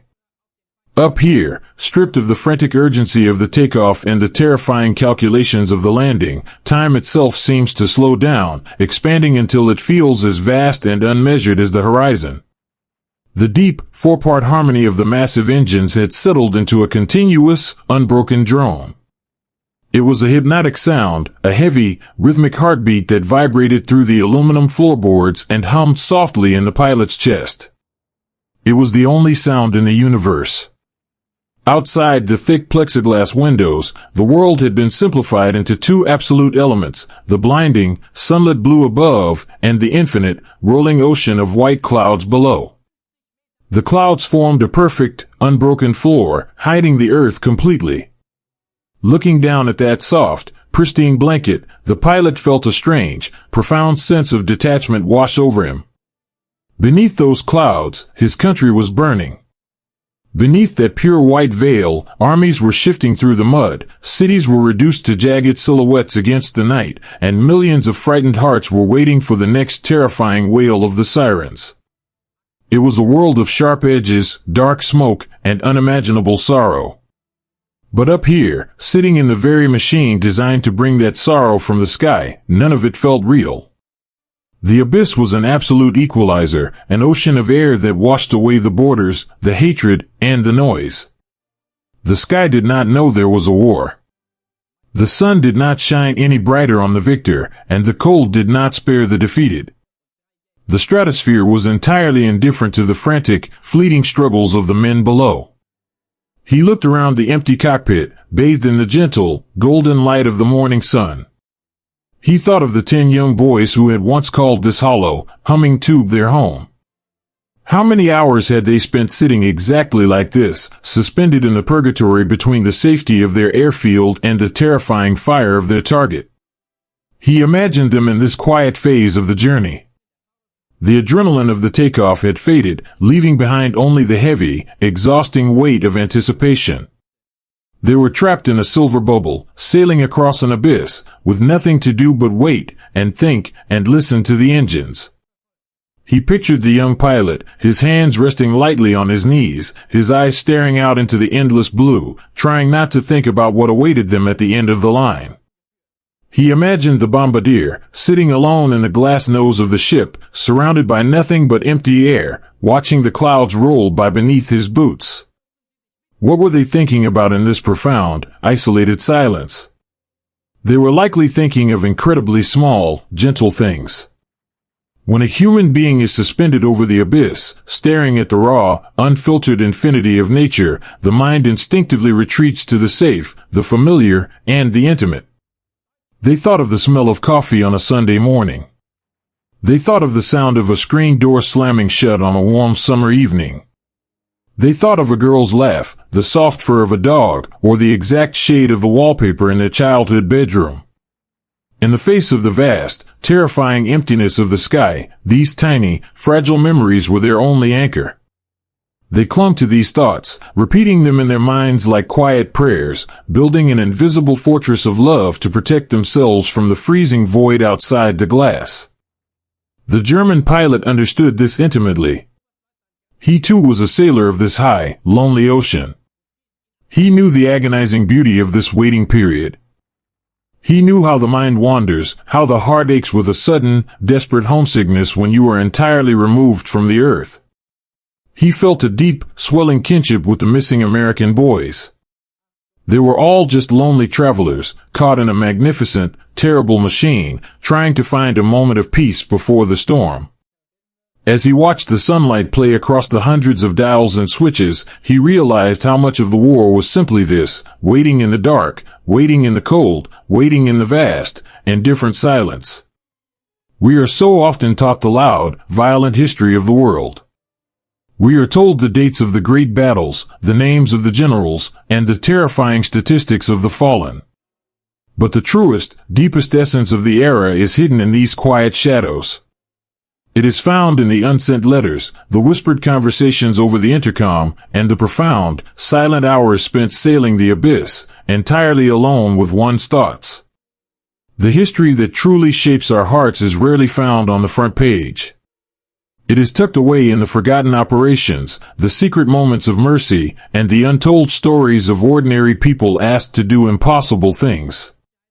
If you find comfort in uncovering these hidden layers of the past, if you are drawn to the quiet resilience and the deeply human secrets of the era, I would love to share more of them with you. I invite you to join my free email newsletter, where we gently explore these overlooked narratives together. When you sign up, I will send you a complimentary copy of my ebook, The Shadow War: 5 Top Secret Operations That Shaped World War II, a collection of incredible, untold stories delivered softly to your inbox. Please, to keep yourself safe, only use the secure link I've placed in the description below. If you try to search for this on the internet, the top results are unfortunately often fake websites designed to scam you, and I want to make sure you are protected. The pilot let out a long, slow breath, watching the faint wisp of condensation vanish instantly into the dry, cold air of the cabin. The temperature was holding steady, an Arctic chill kept just at bay by the faint streams of heated air coaxed from the mighty engines. He pulled the thick, soft collar of his sheepskin jacket a little higher around his neck, sinking deeper into the warmth of his own body. He leaned his head against the cold plexiglass of the side window. The glass hummed with the vibration of the propellers, sending a soothing, rhythmic massage deep into his temples. Down below, the carpet of clouds began to break apart, just slightly, revealing brief, tantalizing glimpses of the world. He saw a flash of deep, emerald green, a dense forest, far from any city or road.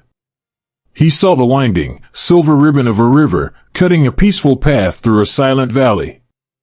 From this height, there were no scars on the earth. There were no craters, no barbed wire, no burned-out shells of tanks. From the stratosphere, the world was still unbroken. It was still beautiful. It was a profound optical illusion, a merciful trick of the light and distance. The pilot wished he could freeze this exact moment in time. He wished he could stay up here forever, suspended in the gentle, roaring peace of the aircraft, sailing endlessly across the blue abyss. Up here, he was not a soldier.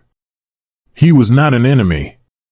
He was simply a man, a tiny, fragile speck of consciousness observing the breathtaking majesty of the planet. He closed his eyes again, letting the sun warm his eyelids. He imagined the crew of the bomber sitting with him. 10 invisible boys, sharing the quiet. He imagined them resting their heads against the cold bulkheads, their eyes closed, lulled into a brief, merciful sleep by the steady, hypnotic drone of the engines. For this 1 hour, this one gentle stretch of the journey, they were safe. The flak could not reach them here. The enemy fighters were far below, grounded by the morning mist. In this momentary sanctuary, they were untouchable. The pilot felt the great ship roll ever so slightly, a gentle sway as the wings caught a slow, invisible thermal current in the upper atmosphere. The bomber did not fight the air, it rode it, moving with the heavy, graceful momentum of a whale swimming through deep water. It was an incredibly comforting sensation, being cradled by the machine. He reached out and let his bare fingers lightly brush the painted metal of the instrument panel.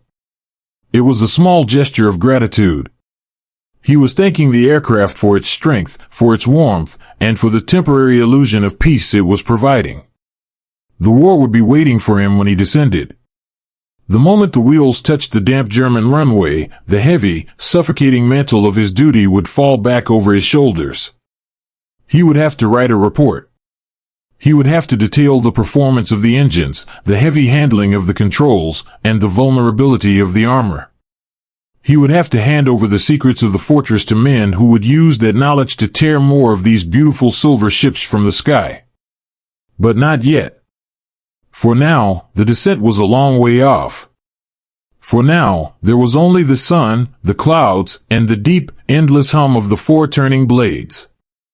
The pilot folded his hands quietly in his lap, letting the deep calm of the altitude settle into his very soul. He breathed in the scent of the foreign canvas and the warm engine oil, making a quiet, internal promise to carry the peace of this moment with him, no matter how dark the world below might become. He would remember the absolute stillness of the abyss. He would remember that above the smoke, above the fear, and above the terrible noise of men, the sky remains forever vast, perfectly calm, and profoundly beautiful. Scars tell a story that pristine metal never could, whispering of the terrible, beautiful moments when fate simply held its breath. The great bomber flew itself now, guided by the heavy, mechanical heart of the autopilot, sailing smoothly through the blinding, blue infinity of the stratosphere. The German pilot, relieved of the physical burden of the control yoke, allowed himself to slowly unbuckle his heavy lap belt. With slow, deliberate movements, he pushed himself up from the deep canvas cushion of the pilot's seat. He stood quietly in the space between the two heavy chairs, balancing his weight against the gentle, rhythmic sway of the aircraft. He was standing inside the belly of a leviathan, miles above the earth, suspended entirely by the roaring grace of the four massive engines on the wings. The floorboards beneath his leather boots vibrated with a deep, continuous energy, a feeling of immense, unstoppable momentum. He took a slow step backward, moving away from the sprawling glass greenhouse of the cockpit and into the slightly darker, narrower space behind the flight deck. Up until this moment, he had been focused on the machine as an instrument of flight. He had studied the dials, the levers, and the complex nervous system that kept the bomber aloft. But now, standing in the shadows of the fuselage, he began to look at the skin of the aircraft itself. He reached out his right hand, pulling the heavy leather glove from his fingers, and rested his bare palm against the curving aluminum wall of the cabin.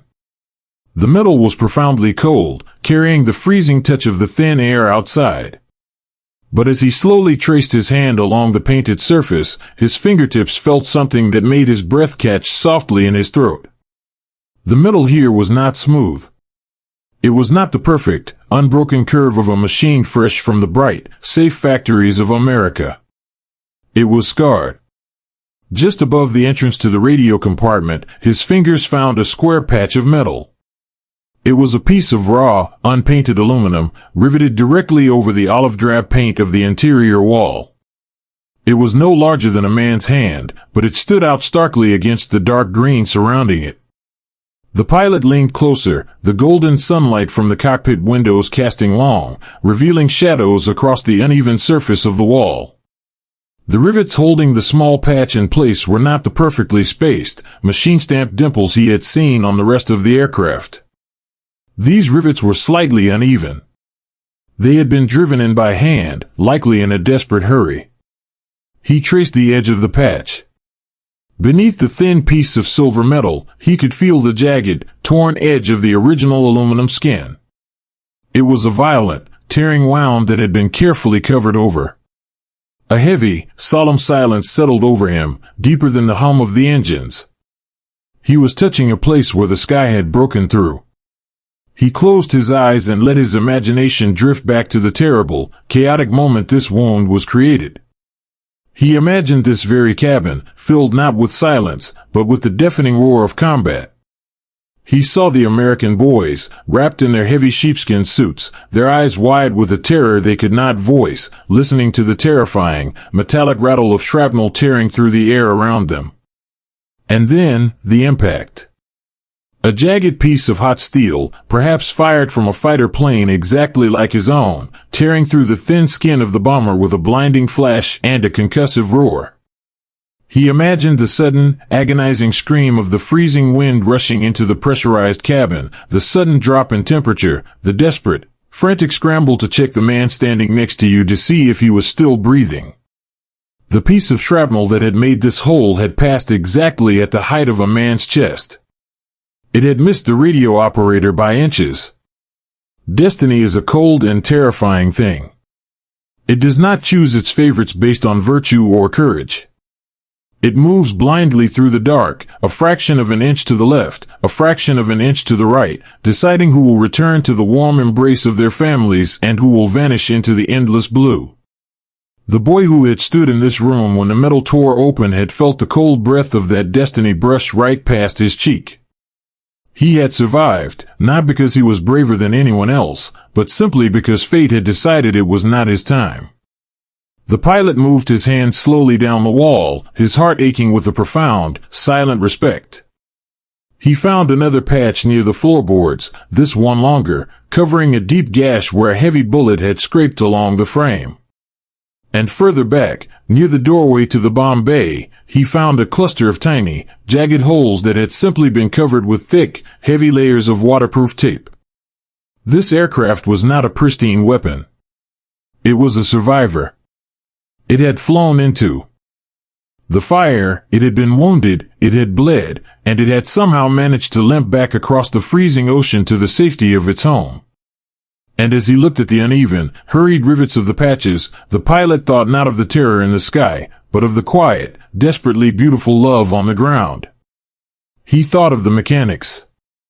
The unsung heroes of the war, the young men covered in dark grease and oil, who waited on the damp, foggy airfields of England for their friends to return. He imagined those mechanics running out to the runway as this great, battered bird finally touched down, its engines coughing, its silver skin torn and shredded by the wrath of the sky. He imagined their hearts sinking as they saw the holes, terrified of what they might find inside.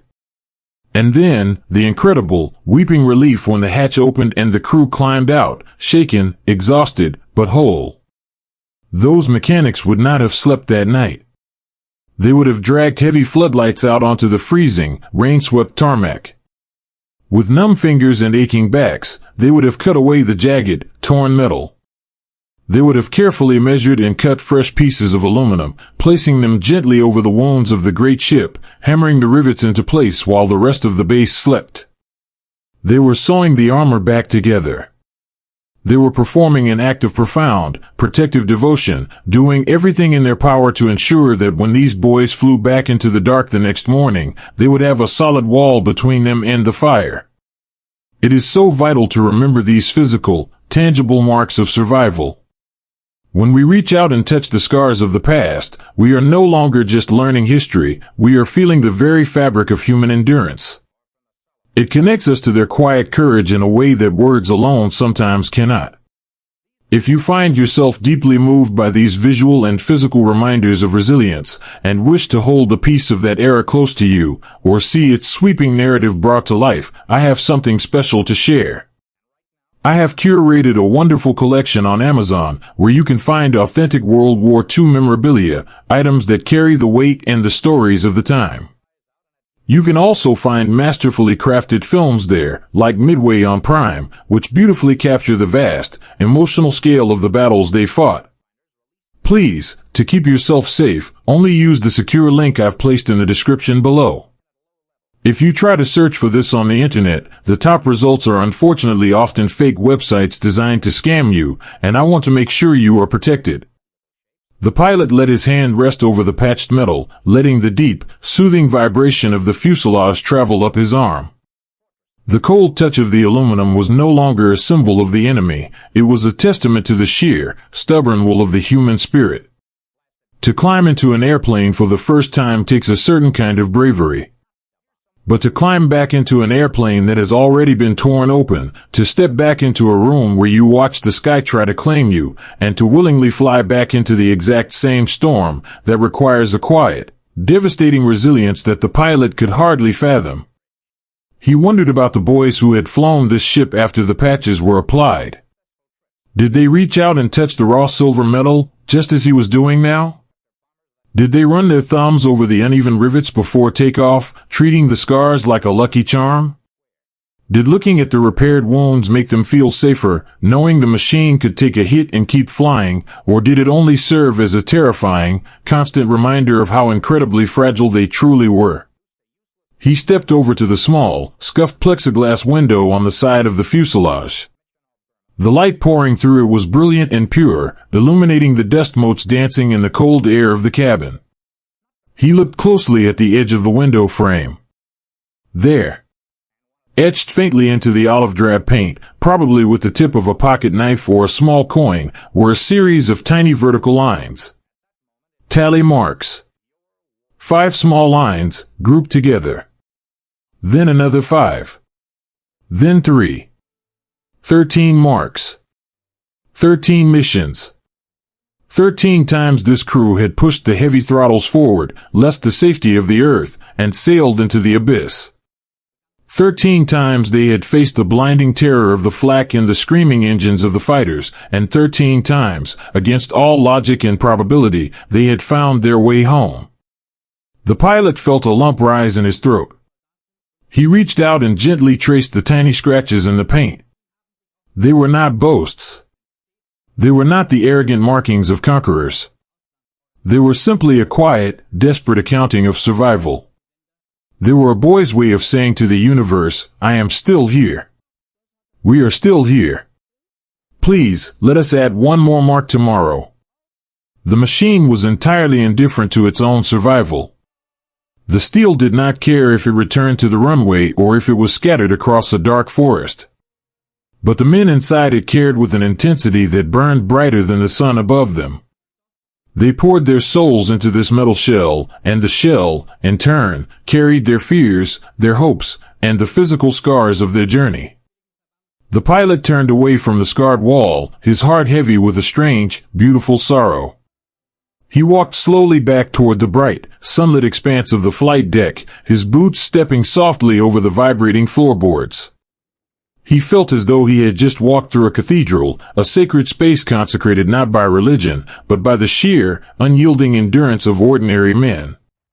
He stepped back between the 2 heavy seats and slowly lowered himself into the pilot's chair. The canvas cushion welcomed his weight, the familiar, contouring embrace of the enemy who was no longer a stranger.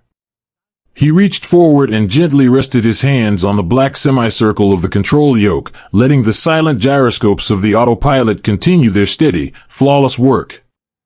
He looked out the sprawling windshield at the endless, pristine ocean of clouds below. The sky was so beautiful, so incredibly calm. It gave no hint of the violence it was capable of, no sign of the terror it had inflicted on the silver ship that now sailed through it so peacefully. He took a slow, deep breath of the cold, foreign air, feeling the profound peace of the altitude wash over him once more. He would not forget the cold touch of destiny resting on the walls behind him. He would carry the memory of those hurried rivets and those desperate tally marks with him always. For in those small, physical imperfections, in the wounds of the Leviathan, he had found the very heart of the men he had been told to hate, and realized they were exactly the same as the men he was sworn to protect. Even the quietest corner of a flying fortress holds the frantic, whispered prayers of a boy trying to find his way home. The German pilot left the heavy canvas cushion of the pilot's seat, trusting the steady, mechanical heart of the autopilot to keep the great silver ship sailing through the blinding blue of the stratosphere. The deep, 4-part harmony of the engines vibrated through his leather boots as he moved slowly, deliberately, into the shadows just behind the flight deck. There, hidden beneath the instrument panel, was a narrow, cramped crawlspace that led downward into the very nose of the bomber. He lowered himself carefully, his heavy jacket brushing against the cold, unyielding aluminum bulkheads. The air down here was different. It felt still, insulated from the expansive, airy freedom of the cockpit above. He moved forward through the dim tunnel, and as he emerged into the forward compartment, he was met with a sudden, overwhelming flood of pure, brilliant sunlight. He was standing in the nose of the Leviathan. It was a staggering, beautiful space, entirely encased in curved panes of thick, transparent plexiglass. It was like standing inside a delicate crystal bubble suspended miles above the earth. There was no metal wall to hide behind, no heavy armor to offer the illusion of safety. There was only the glass, and beyond the glass, the infinite, rolling ocean of white clouds stretching out to the curvature of the earth. The vulnerability of this space was absolute and terrifying, yet bathed in the soft, golden light of the morning sun, it held an undeniable, breathtaking peace. The pilot stood perfectly still, letting his eyes adjust to the brilliant glare.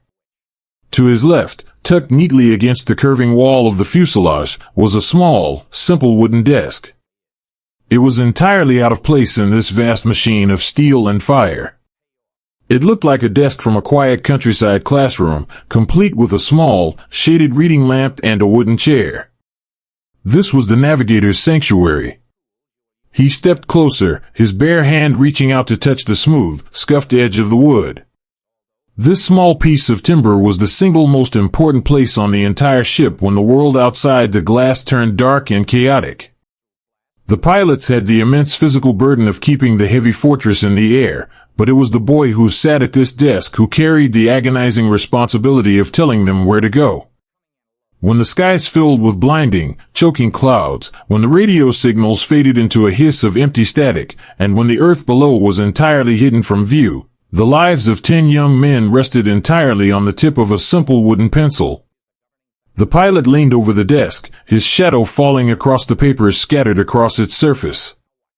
The tools of the trade were still there, resting exactly where they had been left. A pair of cold brass dividers. A clear, plastic straightedge. A small, pink rubber eraser, its corners worn round and smooth from frantic use. And resting near the center of the table, a yellow wooden pencil. He picked up the pencil, holding it gently between his fingers. The yellow paint near the top was heavily chewed, deeply scarred by the anxious teeth of a young man trying desperately to solve an impossible problem in the dark. It was such a profoundly innocent detail. The German pilot had seen exactly the same thing on the desks of his own navigators, young boys barely out of school, suddenly tasked with performing complex geometry while hurtling through the freezing air at hundreds of miles an hour. He gently set the pencil back down and turned his attention to the large, sweeping piece of heavy paper pinned to the center of the wooden board. It was a map of the continent, covered in a delicate, intricate web of thin gray lines. The pilot leaned closer, tracing the journey of the ghost crew through the pencil marks left behind. He could read the story of their flight simply by looking at the pressure of the graphite on the paper. At the very edge of the map, representing the damp, green fields of England, the lines were drawn with beautiful, deliberate precision. The calculations in the margins were neat and even, the numbers written in a calm, steady hand. This was the work of a boy sitting on the tarmac before the dawn, breathing the quiet morning air, his mind clear and focused on the journey ahead. The line stretched out across the water, straight and confident, a promise to his crew that he knew exactly the path they were meant to take. But as the pilot's eyes followed the gray line deeper into the continent, the narrative began to change. The neat, perfect lines began to waver. The pressure of the pencil grew heavier, pressing so deeply into the paper that it left a permanent, raised scar on the thick parchment. The neat columns of numbers in the margins became rushed, the handwriting growing jagged and frantic. The pilot could see places where the lead of the pencil had suddenly snapped under the immense, trembling pressure of a terrified hand, leaving a sharp, dark smudge before a new, hastily sharpened point took over. He could see the exact moment the storm had consumed them. The lines on the map no longer followed a straight, confident path. They began to zigzag, making sudden, desperate turns. The math in the margins became a chaotic jumble of crossed-out numbers and frantic recalculations. The wind had changed, or an engine had sputtered, or the terrifying dark bursts of flak had forced them off their course. The boy at this desk had been fighting his own silent, desperate war. While the gunners fired their weapons and the pilots wrestled with the heavy yoke, the navigator fought with numbers, angles, and time. He sat in this glass bubble, completely exposed to the terrifying abyss, trying to ignore the deafening roar and the blinding flashes of light outside his window. He had to block out the paralyzing fear and force his trembling hands to hold the straightedge perfectly still. If his math was wrong by even a fraction of an inch, the fortress would miss its turning point. They would fly into heavily defended air, or they would run out of fuel before they reached the safety of the English Channel. The crushing, suffocating weight of that responsibility was entirely visible in the chaotic, heavy pencil marks pressed into the paper. And then, near the very bottom edge of the map, the German pilot saw something that made his breath stop entirely. It was a stain. A dark, rust-colored smudge that had soaked deeply into the fibers of the heavy paper, blurring the frantic pencil numbers beneath it. The pilot did not need to ask what it was. He recognized the stark, devastating color of dried blood.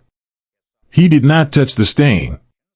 He hovered his hand over it, feeling a profound, aching wave of sorrow wash over him. The cold touch of destiny that he had seen on the patched walls of the fuselage had found its way into this quiet sanctuary of glass and wood. He pictured the boy sitting in the wooden chair, his heavy sheepskin jacket offering no protection against the jagged, terrifying shards of metal that had suddenly torn through the glass. He imagined the sudden, agonizing pain, the shocking realization that he had been struck. And yet, looking at the map, the pilot saw the most heartbreaking detail of all. The pencil line did not stop at the stain. It continued. It was shakier, it was incredibly faint, but it continued. Even while bleeding, even while facing his own sudden, terrifying mortality, the boy had not dropped his pencil. He had not abandoned his post. He had simply wiped his hand, leaving a piece of his life on the paper, and continued to calculate the heading. He was still trying to save his friends. He was still trying, with his last ounces of strength, to draw a line that would guide them out of the nightmare and bring them back to the warmth of their homes. It is in these raw, unfiltered moments that the true, staggering reality of the era is revealed. This rust-colored smudge on a piece of paper tells a more honest, profound story of heroism than any polished monument ever could. It strips away the grand, sweeping narratives of the conflict and leaves us with the stark, devastating truth of what these young men endured. When we seek to understand the past, we must be brave enough to look at these unvarnished realities, to see the history exactly as it was lived and felt in the dark. For those of you who share this deep, abiding need to connect with the raw, uncensored truths of the war, I have carefully put together a deeply moving collection on Gumroad. There, you will find unseen media and raw, unedited images of the era, visual fragments that capture the true, heartbreaking essence of their sacrifice, away from the sanitized versions we so often see. Please, to keep yourself safe, only use the secure link I've placed in the description below. If you try to search for this on the internet, the top results are unfortunately often fake websites designed to scam you, and I want to make sure you are protected. The pilot stood in the silent, sunlit nose of the bomber, the golden light warming the leather of his jacket, and he bowed his head. He felt an overwhelming, profound reverence for the stranger who had bled onto this wooden desk. This was the purest definition of love. It was not a grand, spoken declaration. It was the quiet, desperate act of pressing a yellow pencil to a piece of paper while the world exploded around you, because you knew the 9 men behind you were entirely dependent on your mind. The navigator had thrown an invisible, mathematical shield over his brothers, fighting the chaos of the sky with nothing but the rigid discipline of geometry. The pilot looked at the small pile of soft, pink eraser shavings gathered in the corner of the desk. They were the remnants of a mistake made, and corrected, in the middle of a terrifying storm. A tiny, physical testament to a boy's refusal to give up. He imagined the boy's mother, waiting on a quiet porch an ocean away, completely unaware of the staggering, unbelievable bravery her son had shown in this lonely glass bubble. She would never know that he had stayed at his desk. She would never know that his last thoughts were not of himself, but of the heading that would bring his friends home. The German pilot reached out and lightly touched the edge of the brass compass. It was cold and heavy, a beautiful, precise instrument that had outlived the hands that held it. He would not disturb this desk. He would not gather the maps or take the chewed yellow pencil as a souvenir.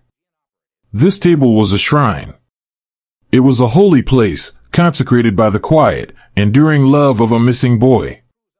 He slowly backed away from the desk, letting the shadows of the narrow tunnel envelop him once again. He left the navigator's sanctuary exactly as he had found it, bathed in the pure, blinding light of the stratosphere, the map and the blood and the frantic pencil lines resting in eternal silence. As he pulled himself back up into the spacious, humming flight deck, the deep, unbroken drone of the 4 mighty engines felt different. It was no longer just the sound of machinery.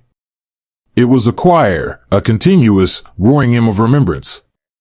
He settled himself back into the heavy canvas of the pilot's seat, resting his hands lightly on the black control yoke. He looked out over the endless, rolling ocean of white clouds beneath them.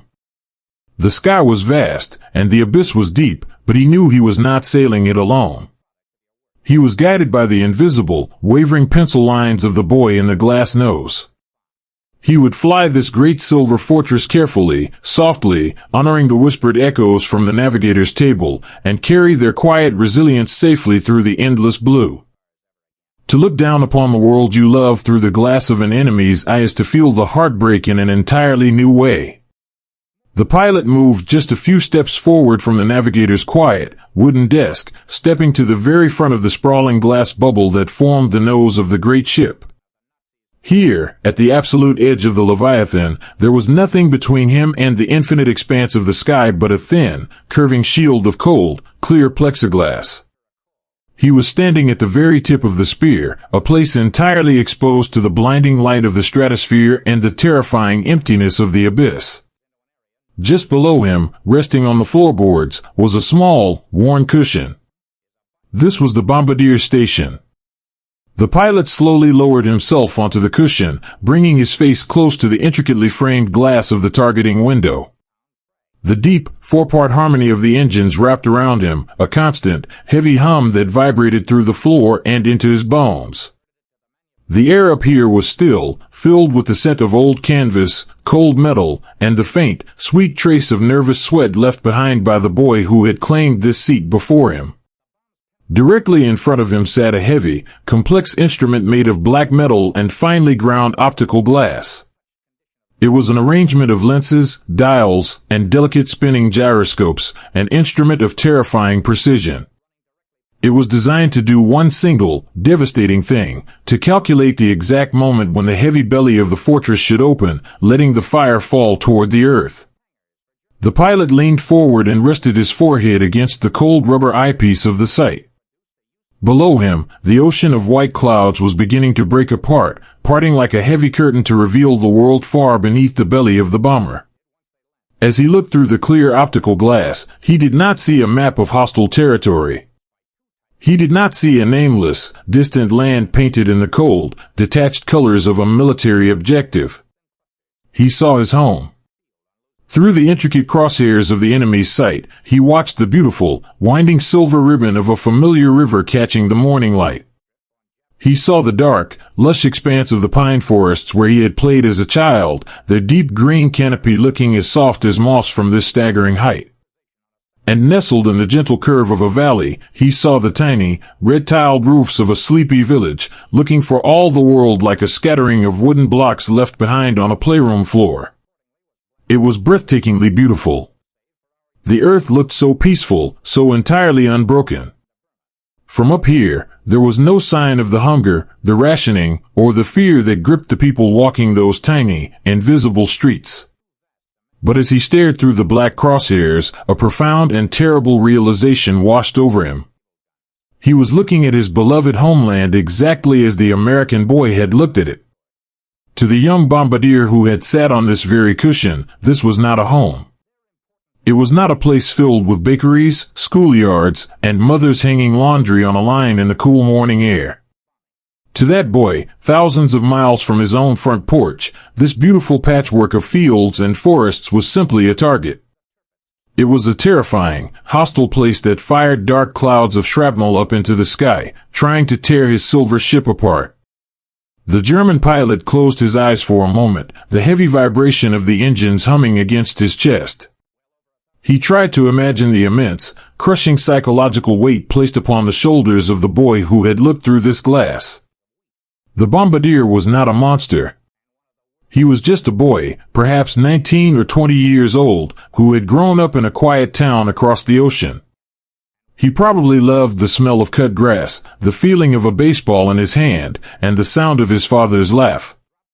He had been taken from that simple, beautiful life, dressed in a heavy sheepskin suit, and placed in this freezing glass bubble at the edge of the stratosphere. When the moment came, when the heavy doors in the belly of the ship swung open to the howling wind, this boy was the one who had to turn the dials. He was the one who had to align the crosshairs over the little red roofs. He was the one who had to press the release.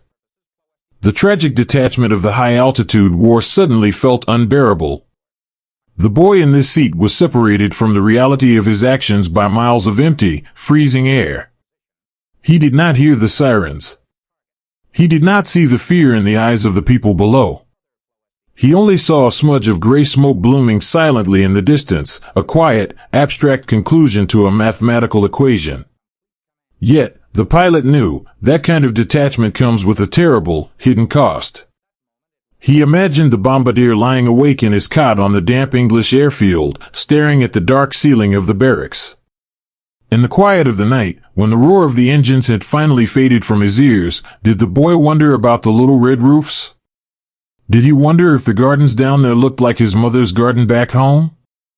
Did the sheer, impossible burden of what he had been asked to do press down upon his chest until it was hard to breathe? They were all carrying the same sorrow.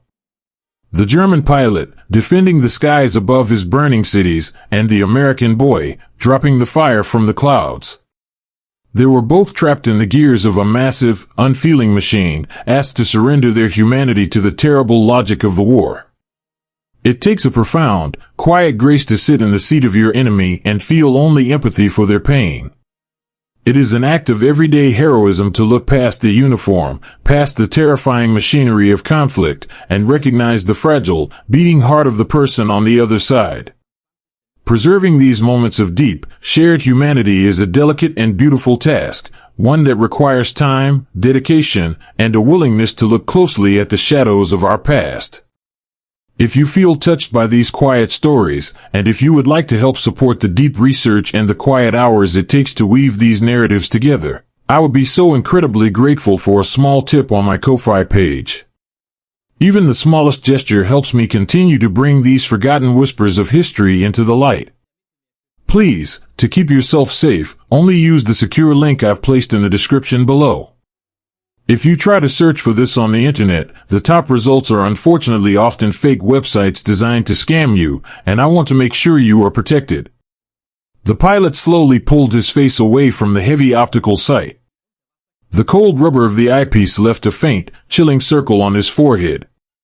He looked at the instrument, resting in the golden sunlight, and he felt a wave of deep, protective pity for the boy who had operated it. He reached out and gently rested his bare hand against the cold metal casing of the bomb sight. It was a marvel of engineering, a brilliant creation born of countless hours of human ingenuity, built solely to break the world apart. How tragic, he thought, that we pour our greatest brilliance into the tools of our own destruction, while the gentle, simple things, the quiet gardens, the winding rivers, the warmth of a shared meal, are left so incredibly fragile. He turned his gaze away from the sight and looked out through the vast, curving plexiglass of the nose. Without the narrow restriction of the crosshairs, the world below was no longer a target. It was simply the earth. He watched a small cluster of white clouds drift lazily over the dark pine forest, casting slow, moving shadows across the trees. He saw the silver river winding its way toward the distant, hazy horizon. He thought of his mother, sitting by a window in a town much like the one he had just seen, knitting a sweater in the pale morning light, completely unaware that her son was floating miles above her head in the belly of an American Leviathan. The bombardier's window was a place of profound contradiction. It offered the most beautiful, sweeping view of the world imaginable, a perspective usually reserved only for angels and the stars. Yet, it was a view framed by the terrible responsibility of war. It was a place where a boy was asked to look at the breathtaking majesty of the earth and then, with the push of a button, bring a piece of it to an end. The pilot took a soft cloth from the pocket of his leather jacket. With slow, deliberate motions, he gently wiped a small smudge of condensation from the inside of the plexiglass. It was a small, meaningless gesture of housekeeping, but to him, it felt like clearing away a smudge of hatred. He wanted to leave this space cleaner, clearer, and more peaceful than he had found it. He wanted to honor the boy who had sat here. He did not know if the bombardier had survived the war. He did not know if the boy had gone back to his hometown, if he had married his sweetheart, or if he still woke up in the middle of the night, haunted by the memory of the cold crosshairs and the little red roofs. But sitting here in the quiet, humming light of the stratosphere, the German pilot offered him a silent, enduring forgiveness. He forgave him for the fire. He forgave him for the fear. He understood, with a clarity that pierced his heart, that the boy had just been trying to survive the storm, exactly as he was. With a soft sigh that was instantly swallowed by the drone of the engines, the pilot rose from the worn cushion. He stood for a moment longer in the glass nose, letting the pure, unfiltered sunlight wash over his face. He felt changed. The heavy armor of anger and duty that he had worn for so many years felt thin and brittle, replaced by a quiet, devastating sorrow for the shared tragedy of it all. He turned his back on the complex, beautiful bomb site, leaving it to rest in the shadows of the lower compartment. He stepped carefully back into the narrow tunnel, moving away from the absolute exposure of the nose and climbing the short steps back onto the flight deck. The cockpit welcomed him back with the steady, reliable hum of the autopilot and the comforting array of dials and switches. He settled back into the pilot's seat, resting his hands lightly on his lap.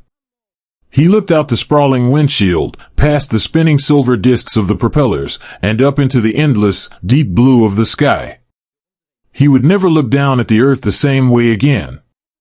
The bombardier's window had shown him the tragic, beautiful fragility of the world, and taught him that the true enemy was not the boy behind the glass, but the terrible distance that kept them from seeing each other as brothers. He closed his eyes, listening to the steady breathing of the great machine, and let the peace of the high altitude carry him onward. There is a moment when the mind finally surrenders, not to an enemy, but to the quiet, crushing weight of an undeniable truth. The great silver fortress sailed steadily onward, suspended in the bright, breathless sanctuary of the stratosphere. The German pilot sat perfectly still in the heavy canvas of the commander's seat, his hands resting gently in his lap. He was no longer actively flying the machine. The mechanical heart of the autopilot had taken the yoke, guiding the Leviathan through the endless blue with a slow, rhythmic grace. The deep, baritone hum of the four massive engines wrapped around him like a thick, woolen blanket, a constant, soothing vibration that traveled through the floorboards and settled deep into his chest. Up here, bathed in the pure, golden light of the morning sun, the world felt incredibly peaceful. The sky was a vast, untouched canvas, free from the dark, jagged scars of smoke and fire. But inside the pilot's heart, a profound and terrible storm had finally broken. It was a quiet storm. It did not arrive with thunder or violence, but with the slow, heavy settling of dust after a long, exhausting struggle. It was the gravity of the truth. He turned his head slowly, looking out the thick plexiglass of the side window. He watched the massive silver wing stretching out over the white ocean of clouds below. He looked at the two great engines on that wing, perfectly cowled, leaking no oil, their three-bladed propellers spinning in a flawless, shimmering blur. He thought about the sheer, staggering amount of resources required to build just this one wing. The raw aluminum, the precise machining of the cylinders, the miles of copper wire, the thick, heavy rubber of the tires resting quietly in the belly of the ship. And then, he thought of his own airfield. He closed his eyes, and the golden light of the stratosphere was replaced by the dim, flickering shadows of his squadron's ready room. He saw the faces of his friends. He saw young men, boys really, whose cheeks had grown hollow with exhaustion and poor rations. He saw the frantic, desperate work of his own mechanics, cannibalizing broken planes in the freezing dark just to get one more fighter into the air. He remembered the smell of the synthetic fuel they were forced to use, a harsh, chemical scent that burned the back of the throat, a bitter reminder of a country bleeding the earth dry for its last drops of strength. The contrast was not just a matter of machinery. It was a matter of mathematics. It was a cold, irrefutable equation written in steel and sky. His country was fighting with the desperate, frantic energy of a cornered animal, pulling the very young and the very old into the fire, trying to hold back the tide with sheer, stubborn willpower. But the people who had built this fortress, they were not fighting with desperation. They were fighting with an overwhelming, unstoppable abundance. They were pouring entire cities of metal into the clouds. They were sending these leviathans across the ocean by the thousands, a dark, endless river of industry that simply could not be matched. You cannot defeat a people who can build the sky itself. The realization settled over him with a heavy, physical weight. It pressed down upon his shoulders, making it difficult to draw a breath. For years, he had carried the crushing burden of hope. He had believed, or forced himself to believe, that if he just flew a little better, if he just fought a little harder, if his boys just held the line for one more month, a miracle would happen. He had fed that hope to his younger pilots, looking into their terrified eyes before a sortie and promising them that their courage would turn the tide. But sitting here, deep inside the belly of the enemy's masterpiece, that hope finally shattered. It dissolved into the thin, freezing air of the cabin, leaving behind a profound, aching sorrow. The war was lost. It was not a question of if, but simply a matter of when. He opened his eyes and looked down at his own hands. They were the hands of a skilled pilot, hands that had guided nimble fighters through impossible maneuvers, hands that had written countless letters of condolence to the mothers of fallen friends. What was the point of it all now? Every time he took to the sky, every time one of his young wingmen pushed their throttles forward, they were simply throwing themselves against an unyielding mountain of steel. He thought of a young boy in his squadron, a quiet kid who kept a small, worn volume of poetry in the pocket of his flight suit. The boy didn't want to be a soldier. He just wanted to sit under a tree and read about the gentle beauty of the world. But tomorrow, or the next day, that boy would be ordered to fly up into the terrifying dark, tasked with stopping this endless tide of fortresses. And he would likely never come home. The grief for his country, for his friends, and for the beautiful, fragile lives that were about to be extinguished in the closing chapters of a lost cause, washed over the pilot in a slow, silent wave. A single tear escaped his eye, tracing a warm, quiet path down his cheek before falling onto the collar of his leather jacket. He did not wipe it away. He allowed himself to feel the full, devastating weight of the sorrow. It is a terribly lonely thing to carry a truth that you cannot speak aloud. The pilot knew that when he returned to the earth, he could never share this realization with his commanders. The propaganda machinery of the war demanded absolute, blind faith. To speak of defeat was treason. To speak of the overwhelming superiority of the enemy was a crime. So, he would have to lock this profound, heartbreaking clarity deep inside his own chest. He would have to smile, he would have to nod, and he would have to watch his friends fly into the fire, knowing the terrible secret of the ashes. So much of the true human experience of this era is buried in these silent, uncensored moments. The history books give us the dates of surrenders and the lines on the maps, but they rarely capture the quiet, internal collapse of a soldier realizing the war is over long before the final shot is fired. To truly understand the past, we must seek out these raw, hidden truths, the whispered confessions and the private sorrows that were never meant for the official record. If you are drawn to the unvarnished, deeply personal side of history, I invite you to join our quiet sanctuary on Patreon. There, we share uncensored podcasts, diving deep into the untold, human stories of the war, and cultivate a community of listeners who appreciate the delicate, fragile shadows of the past. Please, to keep yourself safe, only use the secure link I've placed in the description below. If you try to search for this on the internet, the top results are unfortunately often fake websites designed to scam you, and I want to make sure you are protected. The pilot let out a long, trembling breath, watching the faint white mist of it vanish into the sunlit cabin. As the tear dried on his cheek, a strange, unexpected feeling began to bloom in the center of his chest.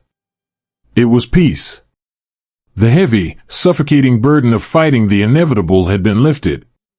When you finally stop trying to hold back the ocean, you are simply left floating on the tide. The frantic, exhausting need to believe in a miracle was gone. The truth was devastating, yes, but it was also solid.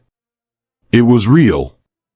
And in that reality, there was a quiet, mournful grace. He looked out the sprawling windshield at the endless blue horizon.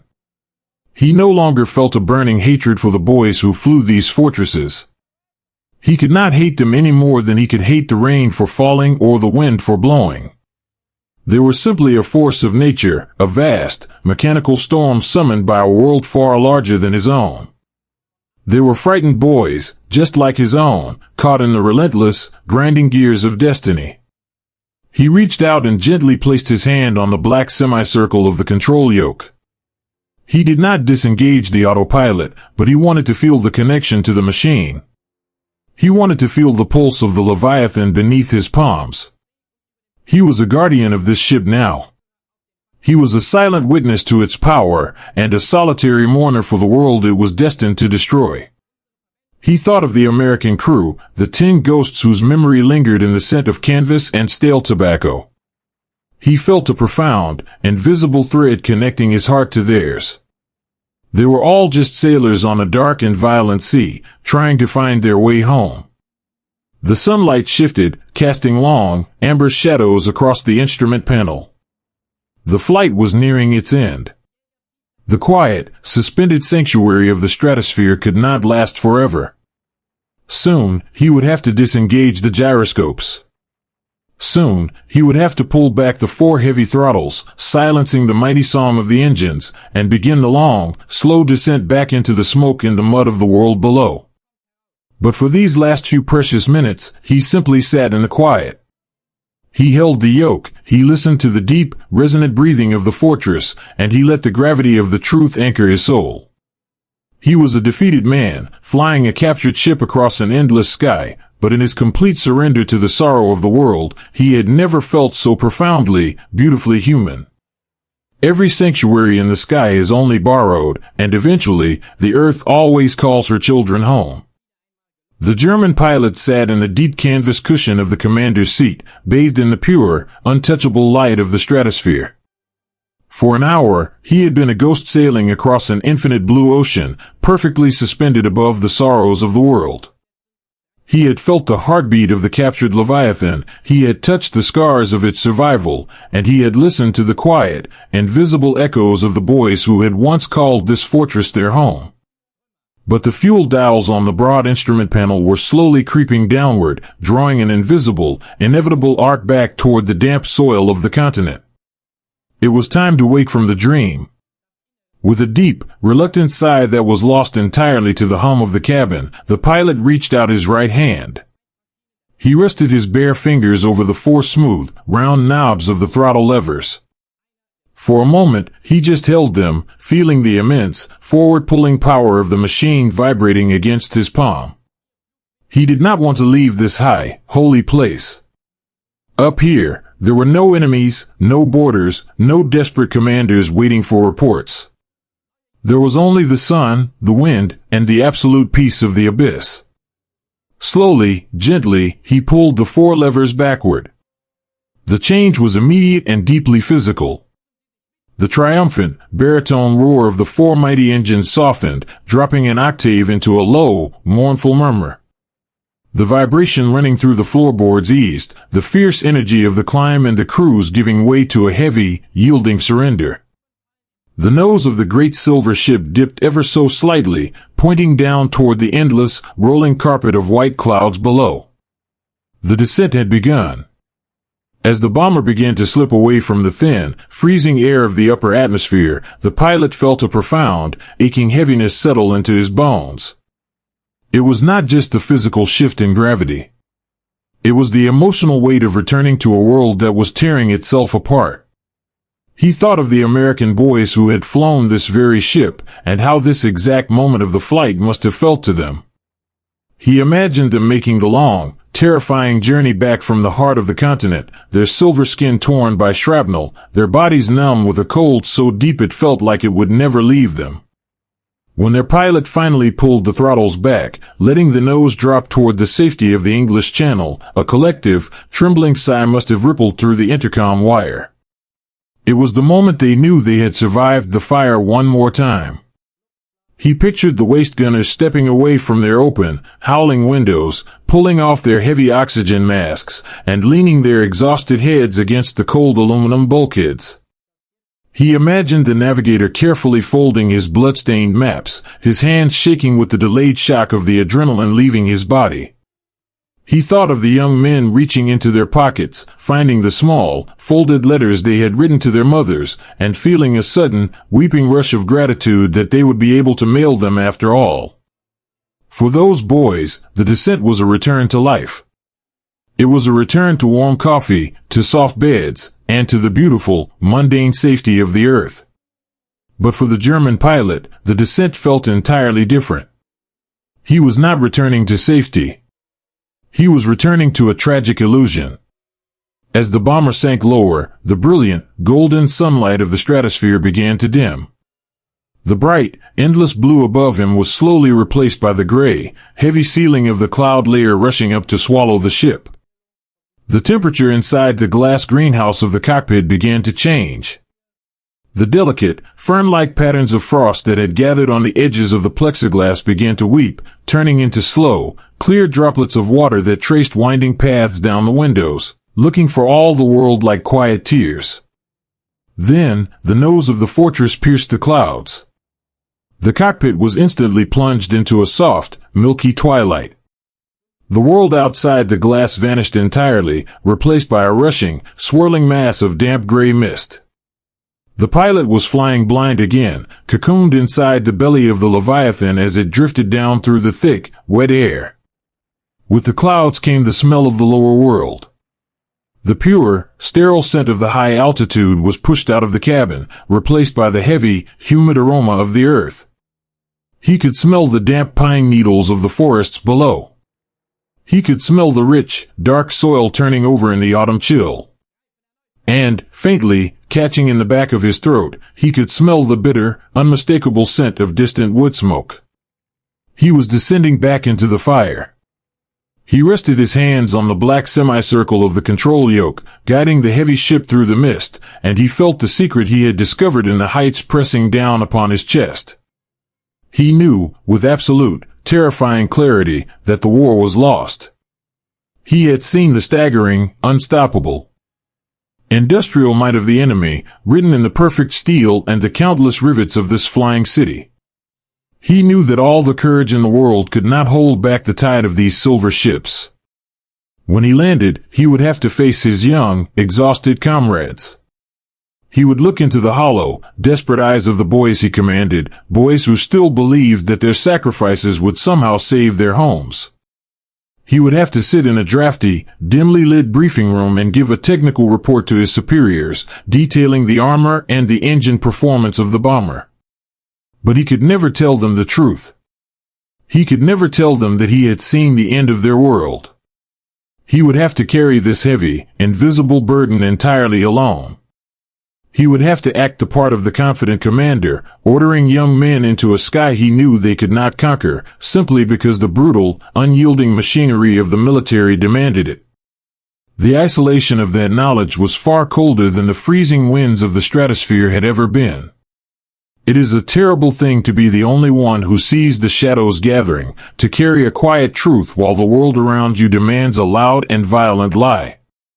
So much of the true history of this era is found right here, in the deeply guarded secrets of the heart, and in the quiet, hidden operations that shaped the war far away from the front lines.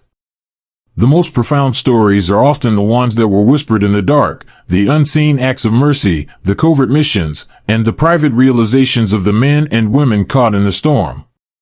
If you are captivated by these hidden layers of history, by the forgotten facts and the quiet heroes who operated in the shadows, I would be honored to share more of these untold narratives with you.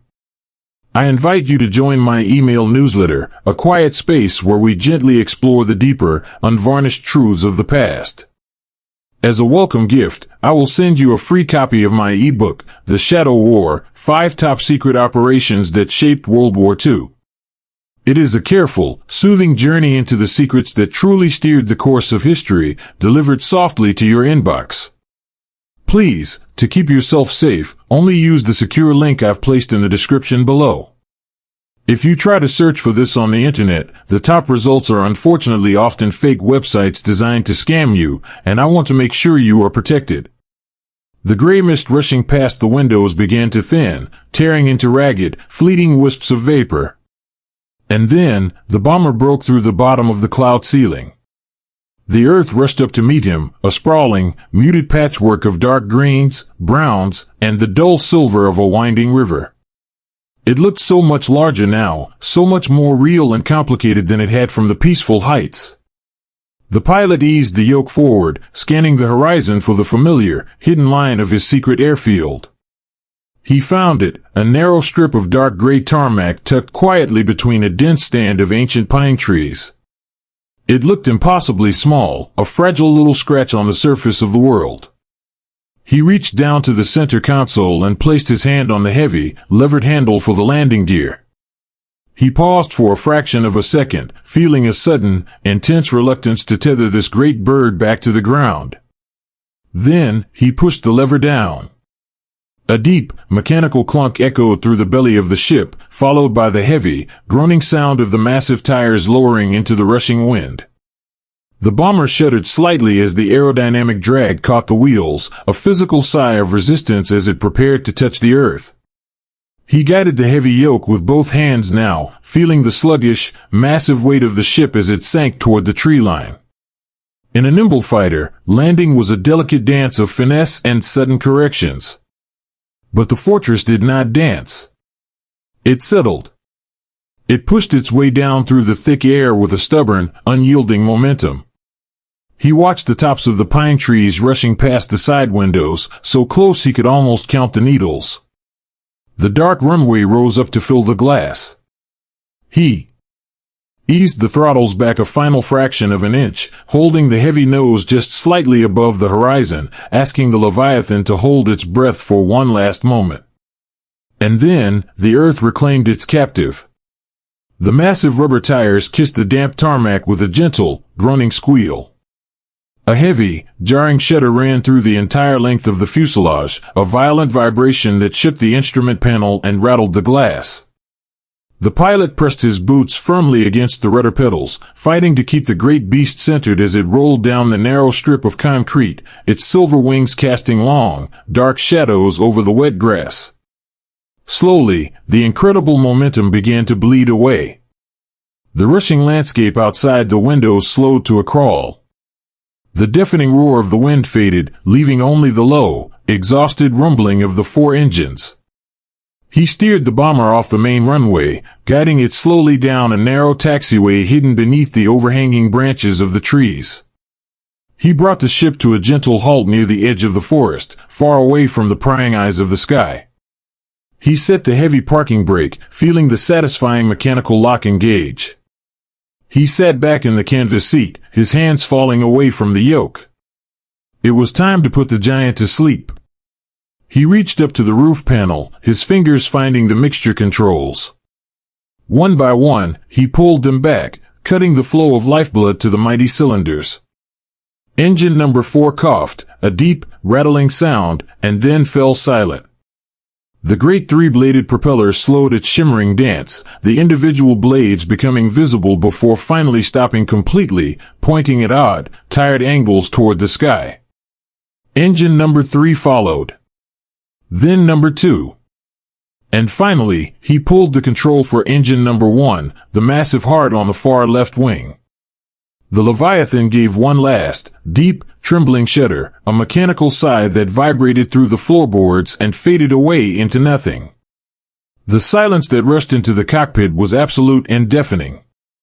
It was a heavy, suffocating quiet, entirely different from the peaceful stillness of the mist before the dawn. The life had gone out of the machine. The instrument panel, which had been alive with glowing dials and twitching needles, now looked dead and cold. The gyroscopes deep in the belly of the ship spun down with a high, fading whine, a sound like a ghost slowly leaving the aluminum shell. The pilot did not move to unbuckle his harness. He did not reach for his leather gloves or his flight log. He simply sat in the heavy canvas seat, listening to the hot metal of the engines ticking and pinging as they began to cool in the damp autumn air. He had brought the bomber back to the earth, but he felt as though he had left a piece of his own soul miles above in the endless blue. He looked at the empty co-pilot seat, at the small, faded pencil note stuck to the console, and he whispered a quiet word of thanks into the silent cabin. He had learned the secrets of the fortress, he had touched the invisible scars of the boys who flew it, and he had looked through their eyes at a world that was breaking apart. He was back in the smoke now, back in the bitter reality of a war he knew was lost. But as he finally reached down to release the heavy buckle of his lap belt, he knew he would carry the pure, untouchable light of the stratosphere inside him for the rest of his days, a quiet sanctuary hidden safely behind the lines of the enemy. The heaviest burden a man can carry is a truth he is entirely forbidden to share. The walk from the hidden taxiway back to the concrete buildings of the airbase felt like a journey between two completely different worlds. The pilot moved slowly, his heavy leather boots crunching softly against the damp, gray gravel. Behind him, hidden beneath the thick, protective canopy of the ancient pine trees, the great silver Leviathan sat in absolute silence. The ticking of its cooling engines had finally faded, leaving the captured fortress to rest quietly in the gathering shadows of the late afternoon. As he walked, the pilot felt a profound, aching detachment from the ground beneath his feet. Only an hour ago, he had been suspended in the pure, blinding light of the stratosphere, sailing an infinite blue ocean, completely untethered from the sorrows of the earth. He had sat in the seat of his enemy, touched the physical scars of their survival, and listened to the quiet, invisible echoes of their missing boys. He had looked down at his own homeland through the cold glass of a bomb site, and he had felt his heart break with the beautiful, tragic realization that they were all simply terrified children, caught in the exact same storm. But as the low, gray concrete silhouettes of the command buildings came into view, the harsh, suffocating reality of the war began to press back down upon his shoulders. He reached the heavy wooden door of the briefing building and pulled it open. The air inside was completely different from the sweet, crisp chill of the pine forest or the pure, sterile cold of the high altitude. The corridor smelled of stale cigarette smoke, damp wool uniforms, and the bitter, metallic scent of synthetic chicory coffee. It smelled of exhaustion. It smelled of a desperate, grinding bureaucracy trying to manage the slow collapse of a crumbling empire. He walked down the dimly lit hallway, his footsteps echoing against the linoleum floor. He stopped before a frosted glass door, took one last, slow breath, and turned the handle. The debriefing room was stark and deeply utilitarian. Heavy blackout curtains were already pulled tightly across the windows, hiding the fading daylight. The room was illuminated by harsh, swinging electric bulbs that cast long, dark shadows across a large wooden table covered in scattered maps, technical drawings, and overflowing ashtrays. Around the table sat his commanders. They were older men, their faces deeply lined with stress, their eyes hollowed out by endless nights of planning defenses that were never quite enough. They looked up as he entered, their expressions sharp, eager, and hungry. They did not see a man who had just returned from a profound spiritual journey. They saw a tool. They saw a pair of eyes that had just looked inside the greatest puzzle of the war, and they were desperate to pull the pieces from his mind. "Captain," the commanding officer said, his voice clipped and dry. "Report. What did you find? Give us the weaknesses." The pilot stood at the head of the table. He looked at the faces of the men who directed his life, the men who sent his young friends up into the dark every single night. He saw the desperate, clinging hope in their eyes. They believed that if they could just understand the mechanics of this silver fortress, if they could just find a flaw in its armor, they could turn the tide of the endless metal river flowing across the sky. He knew, with absolute, devastating certainty, that they could not. But he also knew the rules of the room. To speak of the overwhelming, unstoppable abundance he had seen, to speak of the sheer, terrifying scale of the enemy's industry, would be seen as defeatism. It would be an unforgivable crime. And so, he began to speak. But he carefully, deliberately, divided his mind in two. He opened his mouth and gave them the cold, dead mathematics of the machine. He spoke in a calm, detached, and perfectly professional voice. He told them about the heavy, sluggish response of the control yoke at high altitudes. He detailed the exact blind spots of the top turret, drawing invisible lines in the air to show where a fighter plane could slip through the defensive fire. He explained the fuel consumption rates, the manifold pressures, and the vulnerabilities of the exposed oxygen lines running along the inner walls of the fuselage. The officers leaned forward, their pencils scratching frantically against their notepads. They nodded in satisfaction, gathering the data, believing they were forging a sword that could strike the Leviathan down. But while his voice betrayed the engineering of the great ship, his heart became a quiet, impenetrable vault. He gave them the physics, but he kept the soul. He did not tell them about the small, tarnished street Christopher metal tucked carefully between the instrument panel and the glass, a tiny plea for a safe return. He did not tell them about the faded, blue ink of the unsent letter hidden behind the heavy canvas cushion of the pilot's seat. The desperate words of love meant for a mother an ocean away. He did not mention the crude, scratching carving of a little dog named Buster on the cold aluminum bulkhead, or the heavy, rust-colored stain on the navigator's wooden desk. If he told these men about those things, they would not understand. They would view the street Christopher metal as a sign of weakness. They would see the unsent letter as foolish sentimentality. They would take the profound, heartbreaking humanity of the missing boys and reduce it to a psychological footnote in a sterile military report. The pilot refused to let that happen. Those small, fragile moments did not belong to the war. They belonged to the boys who had lived them. And sitting there in the sunlit cockpit miles above the earth, the German pilot had silently promised to be the guardian of their ghosts. As he continued his technical briefing, reciting numbers and altitudes, he felt a strange, deeply hidden warmth blooming in his chest. It was the warmth of a secret sanctuary. Let the commanders have the armor plating and the turning radiuses. He would keep the true essence of the fortress safe. He would protect the memory of the enemy, preserving their humanity in the quietest, deepest corners of his own mind, where the war could never reach them. He looked at the scratching pencils and the nodding heads, and he felt a profound, overwhelming wave of pity. These commanders were fighting a war of lines on maps and figures on a chalkboard. They were completely disconnected from the raw, beating heart of the conflict. They did not understand that the true history of the world is not written in debriefing rooms. It is written in the terrified, beautiful, quiet resilience of the men who actually sailed the abyss. The true, unvarnished history of those times is incredibly difficult to find in the official records. The military report stripped away the fear, the cold, and the profound human connections that truly defined the era.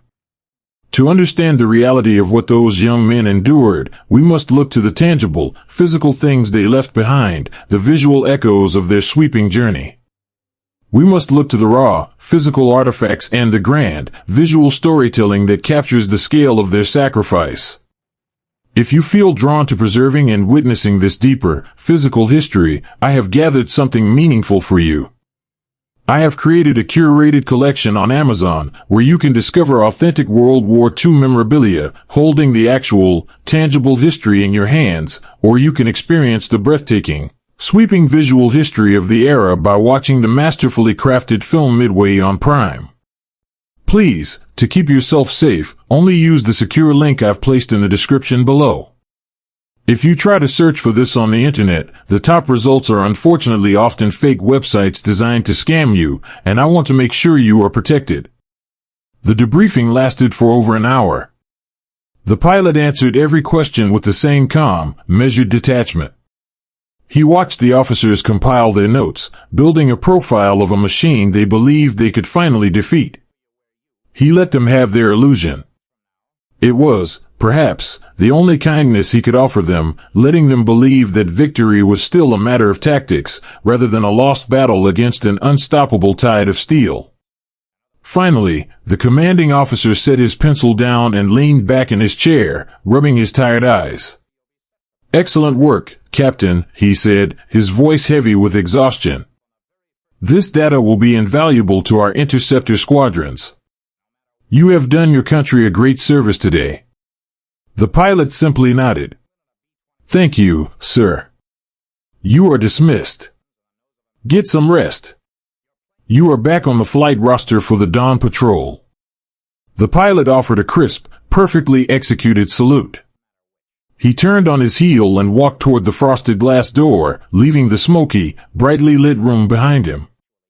When he stepped back out into the corridor, he felt an immediate, overwhelming sense of relief. The mask could finally slip. The heavy, suffocating performance of the dutiful soldier was over. He walked out of the building and into the cool evening air. The sun had finally set, and the sky was deepening into a rich, dark indigo. The airbase was quiet now, the frantic activity of the day giving way to the tense, restless waiting of the night. A few solitary stars were just beginning to pierce through the gathering dark, faint points of light in a vast, silent ocean. He stopped and turned his head, looking back toward the tree line where the captured bomber was hidden.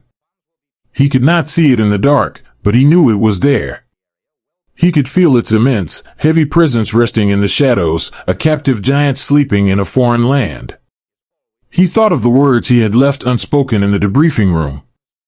He thought of the ghosts in the aluminum, resting peacefully inside the cold, dark belly of the ship. They were safe. Their secrets were secure. No intelligence officer would ever strip away their dignity, and no military report would ever reduce their love and their terror to a set of statistics. The pilot took a slow, deep breath of the cool evening air, feeling the familiar chill settle into his lungs. Tomorrow morning, before the sun rose, he would climb back into his own nimble, silver fighter plane. He would roar back into the freezing dark, and he would fight the very boys whose memory he was now protecting. It was the tragic, unbreakable paradox of his life. He was bound by duty to fight the uniform, but he was forever changed by his encounter with the men inside it.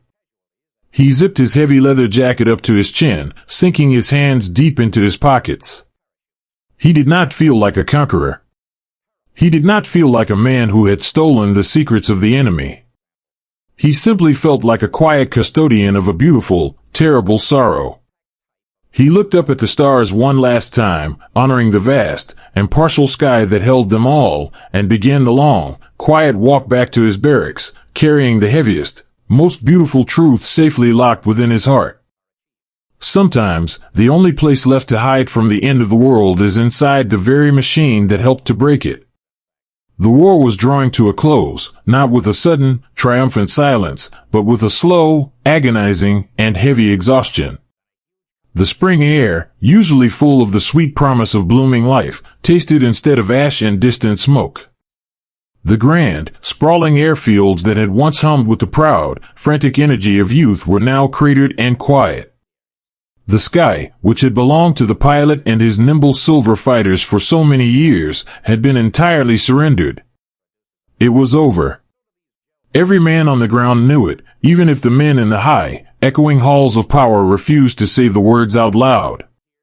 It was in these final, fading weeks of the conflict that the pilot found himself walking away from the dim, flickering lights of his barracks. He walked into the deep, ancient pine forest that bordered the edge of the ruined runway. He wore his heavy leather flight jacket, the collar turned up against the damp night air, his hands thrust deep into his pockets. He moved quietly, like a ghost haunting his own life, his boots stepping softly over the wet moss and the fallen, decaying branches. He was so incredibly tired. It was a weariness that went far beyond the ache in his muscles or the heavy lack of sleep. It was a profound, spiritual exhaustion. He was tired of the sirens that wailed in the dark. He was tired of looking at the empty beds in the barracks, of writing letters that broke mothers' hearts, of pretending to be brave when there was nothing left to be brave for. The world outside the forest was collapsing, tearing itself apart in its final, desperate throes, and he simply needed a place where the noise could not reach him. Deep in the woods, hidden beneath a heavy shroud of camouflage netting and the low-hanging branches of the great pines, sat the captured Leviathan. The bomber had not flown in months. Its massive fuel tanks were bone dry, its oil drained, its mighty engines sealed and silent. It was covered in a layer of fallen pine needles and damp forest earth, looking less like an airplane and more like an ancient, forgotten ruin slowly being swallowed back into the ground. It was a grounded giant, a prisoner of war that had simply been forgotten in the chaos of the retreat. The pilot stepped under the heavy, damp netting, entering the shadowed space beneath the massive wing. He reached up, his bare hand finding the cold metal edge of the entry hatch in the belly of the plane. He pulled himself up, his muscles aching with the effort, and stepped into the absolute, pitch-black silence of the fuselage. He did not bring a flashlight. He did not want to see the dust gathering on the dials or the rust beginning to form on the exposed cables. He simply wanted the dark. He moved through the narrow catwalk of the bomb bay purely by memory and touch. He let his fingertips trail along the cold aluminum bulkheads, feeling his way forward. The air inside the ship was heavy, cold, and profoundly still. It still held that faint, lingering scent of foreign canvas, stale oil, and the ghostly trace of sweet tobacco. It smelled like another world, a world entirely separate from the burning continent outside. He climbed the short step up into the flight deck and navigated the space between the pilot and co-pilot seats. He did not sit in the commander's chair today. Instead, he moved a little further back and lowered himself onto the floorboards, resting his back against the solid metal wall just behind the seats. He pulled his knees up to his chest, wrapped his arms tightly around his legs, and closed his eyes. This was his secret sanctuary. Outside these thin aluminum walls, the night was filled with fear. There was the distant, low, continuous thunder of artillery on the horizon, shaking the earth like a restless heartbeat. There were the anxious whispers of the men in the trenches, the terrified waiting for the dawn. But inside this empty, grounded fortress, there was only peace. It was a profound, beautiful irony. This machine had been forged in the fires of an enemy nation, built for the express purpose of bringing destruction to his home. Yet, in the twilight of the war, it was the only place where he felt entirely safe. The heavy metal shell that had once protected 10 American boys from the freezing winds of the stratosphere was now protecting a single, exhausted German pilot from the collapsing weight of his own world. He rested the side of his face against the cold metal bulkhead. He listened to the gentle sound of the wind moving through the pine branches outside, brushing softly against the aluminum skin of the ship. It sounded like the ocean. It sounded like a lullaby. In the dark, his mind drifted back to the boys who had lived inside this space. He no longer thought of them as the enemy. The war had ground them all down to the exact same raw, fragile essence. They were all just frightened children hiding in the dark. He imagined the American crew sitting here with him, huddled together on the floorboards, sharing the silence. He imagined offering them a cigarette. Sitting shoulder to shoulder in the pitch black, not speaking, but simply acknowledging the shared tragedy of the lives they had been forced to lead. He realized that they had likely sought sanctuary in this very machine, too. On those damp, freezing nights on their English airfield, when the terror of the next morning's flight became too heavy to bear, did the young pilot ever sneak out to the tarmac? Did he ever climb up into his sleeping ship, just to sit in the dark and find a moment of quiet, desperately trying to gather his courage before the sun came up? The German pilot breathed in slowly, the cold air filling his lungs. He felt an incredibly deep, profound connection to that invisible boy. They were brothers, bound together not by a flag or a uniform, but by the quiet, desperate need to find a single, safe corner in a world that had gone completely mad. The true, unvarnished reality of these final, desperate days is rarely captured in the grand, sweeping histories. We are often shown the polished propaganda, the neat lines on maps, and the triumphant speeches. But the true face of the era is found in these exhausted, shadowed moments. It is found in the dirt, the cold, and the raw, unfiltered humanity of men who simply had nothing left to give. To truly grasp the profound reality of what these people endured, we must be willing to look past the sanitized versions of the past and look at the raw fragments they left behind. If you feel a deep calling to witness the true, uncensored faces of the war, I have gathered a deeply moving collection on Gumroad. There, you will find unseen media and raw, unedited images of the era, fragments of reality that capture the harsh, honest, and heartbreaking essence of simply trying to survive the night. Please, to keep yourself safe, only use the secure link I've placed in the description below. If you try to search for this on the internet, the top results are unfortunately often fake websites designed to scam you, and I want to make sure you are protected. The pilot reached a hand into the deep pocket of his flight jacket. His fingers brushed against a small, hard object. He pulled it out and held it in his palm, resting his hands on his knees. It was the Street Christopher medal. The tiny silver charm with the faded blue ribbon that he had found wedged in the instrument panel so many months ago. He had taken it from the cockpit a few days prior, knowing that the base would soon be overrun. When the end finally came, the victorious armies would swarm over this airfield. They would find this hidden bomber, and they would likely strip it bare, pulling it apart for scrap or taking pieces of it as trophies. The thought of a careless hand taking the young boy's precious medal, treating it as a simple trinket of conquest, had been unbearable to him. He rubbed his thumb gently over the worn, smooth silver of the saint's face. He had kept his own Street Christopher medal, the one his mother had given him, resting safely against his collarbone. Now, he carried them both. He was a guardian of two faiths, two hopes, two mothers' prayers. He whispered into the dark, a soft, barely audible sound. He spoke to the boy who had left the medal behind. He told him that the ship was safe. He told him that the war was almost over. He promised him that he would keep the silver medal safe, that he would carry it with him through whatever dark days lay ahead, and that the memory of the 10 boys who had flown this fortress would not be lost to the mud and the ash. The absolute stillness of the cabin was intoxicating. It was a heavy, warm blanket wrapping around his exhausted mind. He let his head loll slightly to the side, his cheek resting against the soft, worn leather of the co-pilot's seat just above him. He thought about what would happen when the sun finally came up. He would have to leave his sanctuary. He would have to walk back through the pine forest, back to the ruined barracks, and wait for the inevitable surrender.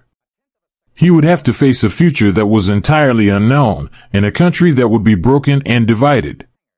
He would have to learn how to live in a world without the sky, without his silver fighters, without the beautiful, terrible purpose that had defined his entire youth.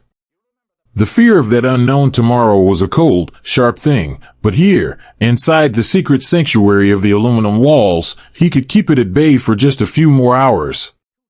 He listened to the faint, metallic creak of the airframe settling as the night air cooled the metal.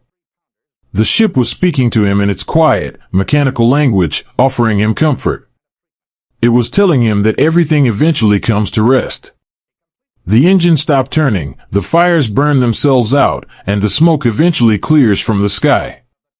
He closed his eyes completely, the darkness behind his eyelids matching the absolute pitch black of the cabin. He let the tension bleed slowly out of his shoulders, unclenching his jaw, allowing his hands to fall open and rest softly on the floorboards. The silver Street Christopher medal lay quietly against his palm, holding onto the warmth of his skin. He imagined that he was not on the ground at all. He imagined that the Leviathan was flying, high and silent in the pure, untouchable blue of the stratosphere.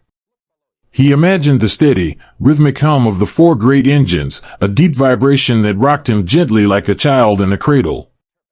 He was sailing the abyss one last time, far above the broken world, carried safely in the belly of the fortress.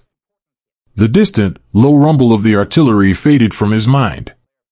The cold of the forest retreated. There was only the quiet, the dark, and the soft, forgiving embrace of the enemy's ship. Slowly, deeply, his breathing evened out. The desperate exhaustion finally overtook him, pulling him down into a heavy, dreamless sleep. For this one night, tucked away in the forgotten shadows of the dying war, the German pilot found absolute peace, watched over by the invisible ghosts of a foreign sky, resting safely in the heart of the secret sanctuary.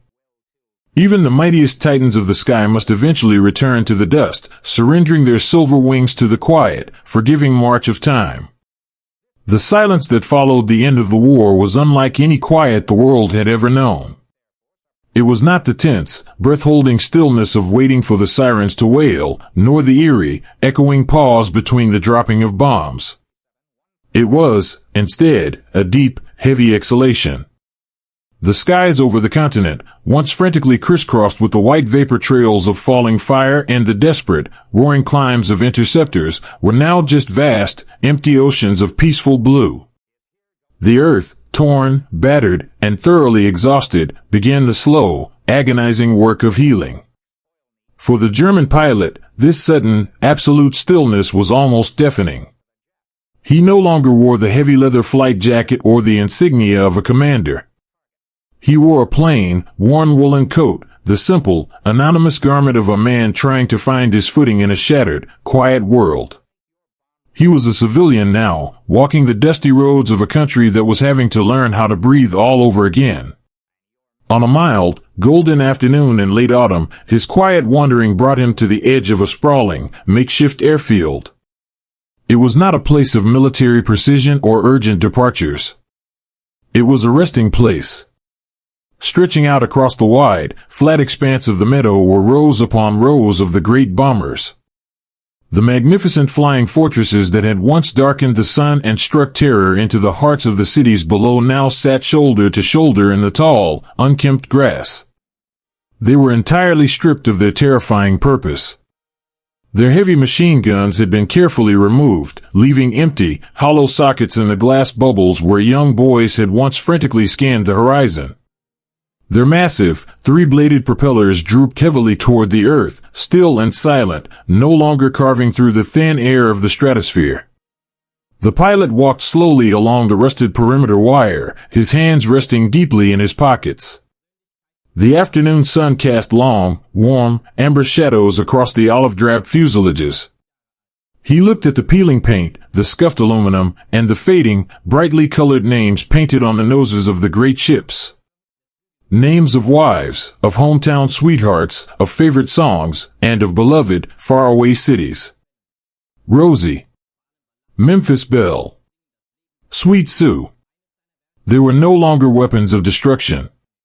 Standing here in the quiet field, bathed in the soft autumn light, they were simply tired, weary machines. They had been left behind by the young men who had finally, mercifully, packed their duffel bags and boarded ships to cross the ocean, returning to the warm porches and the quiet streets they had dreamed of for so long. Further down the field, the slow, methodical work of dismantling had begun. The war was over, and the broken world no longer needed fortresses. It needed raw aluminum to rebuild shattered roofs. It needed copper wiring to reconnect silenced towns. It needed the steel to forge plowshares and hammers. He stopped by a wooden fence post and watched as a crew of men in heavy canvas work shirts moved around one of the sleeping giants. They did not attack the machine with the violence or the frantic energy of combat. They took it apart with a slow, deliberate rhythm.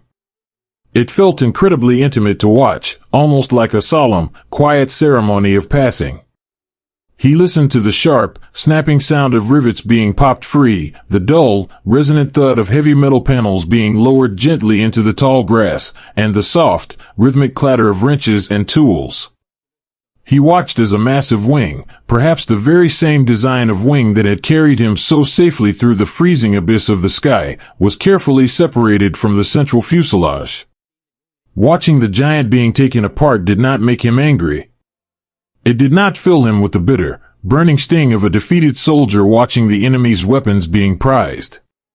Instead, a profound, bittersweet tenderness swelled in his chest. It was like watching the slow, dignified passing of a quiet friend. The bomber had done exactly what it was built to do. It had carried its terrified boys through the fire. It had shielded them from the wind, it had absorbed the shrapnel into its own skin, and it had brought them back to the earth. Its watch had ended. It was finally being allowed to rest. Already, the gentle hands of the earth were reclaiming the space. Vines of wild ivy were beginning to curl around the heavy, cracked rubber tires that had once hit the tarmac at over 100 miles an hour. Small, brown-field birds flitted happily through the open bomb bays, building soft nests of dry grass in the quiet, sheltered corners where young men had once shivered in the freezing dark. A thin, powdery coat of rust was beginning to bloom along the exposed iron fittings and the forgotten steel bolts. It was a soft, reddish-brown dust that looked exactly like the color of fallen autumn leaves. The rust was not a decay to be mourned or feared. It was a gentle, natural blanket. It was the earth's way of soothing the sharp, violent edges of the conflict, slowly absorbing the terrible machinery back into the quiet, living soil. As he stood there, smelling the scent of the crushed grass mixing with the faint, lingering odor of old aviation oil, the pilot realized how easily the memories could be scrapped right alongside the metal. The aluminum would be melted down in great, roaring furnaces. It would be poured into molds and turned into cooking pots, into window frames, into the sides of passenger trains. The metal would entirely forget the stratosphere.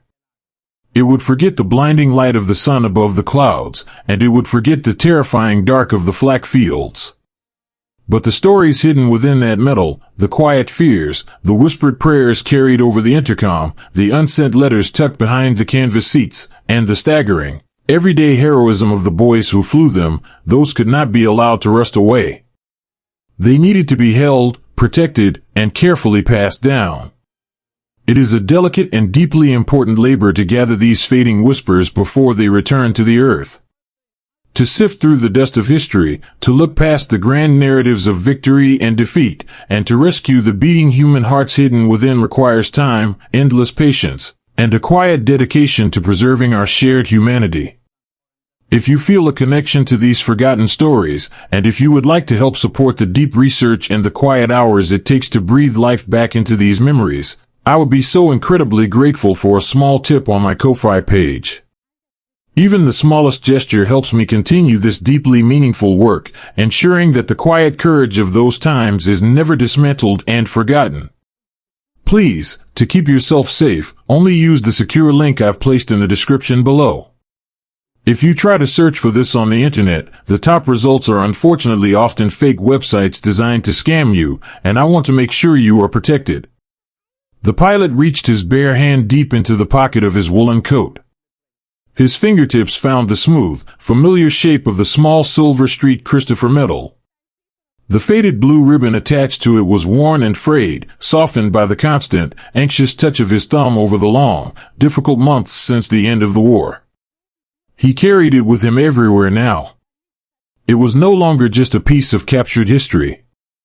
It was a physical tether to the American boy who had sat in the glass nose of the captured fortress, a boy whose face he had never seen, but whose terrified, brave spirit he knew better than his own.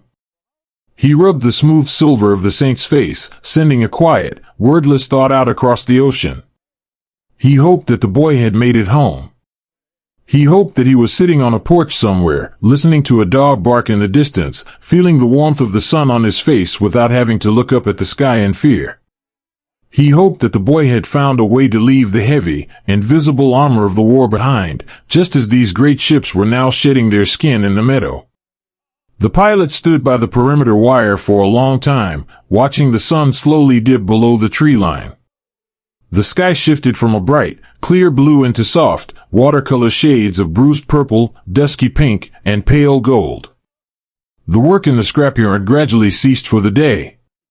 The men wiped the sweat from their brows, packed their heavy tools into wooden boxes, and walked away down the dirt road, leaving the half-dismantled skeletons of the bombers to the creeping twilight.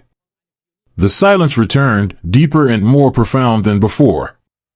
The ruined fortresses looked beautiful in the fading light, their silver ribs exposed to the evening air, catching the last, lingering rays of the sun. They looked like the ancient bones of great whales that had washed up on a quiet beach, magnificent monuments to a time of giants that had already passed into legend. The pilot closed his eyes, leaning his weight against the wooden fence post.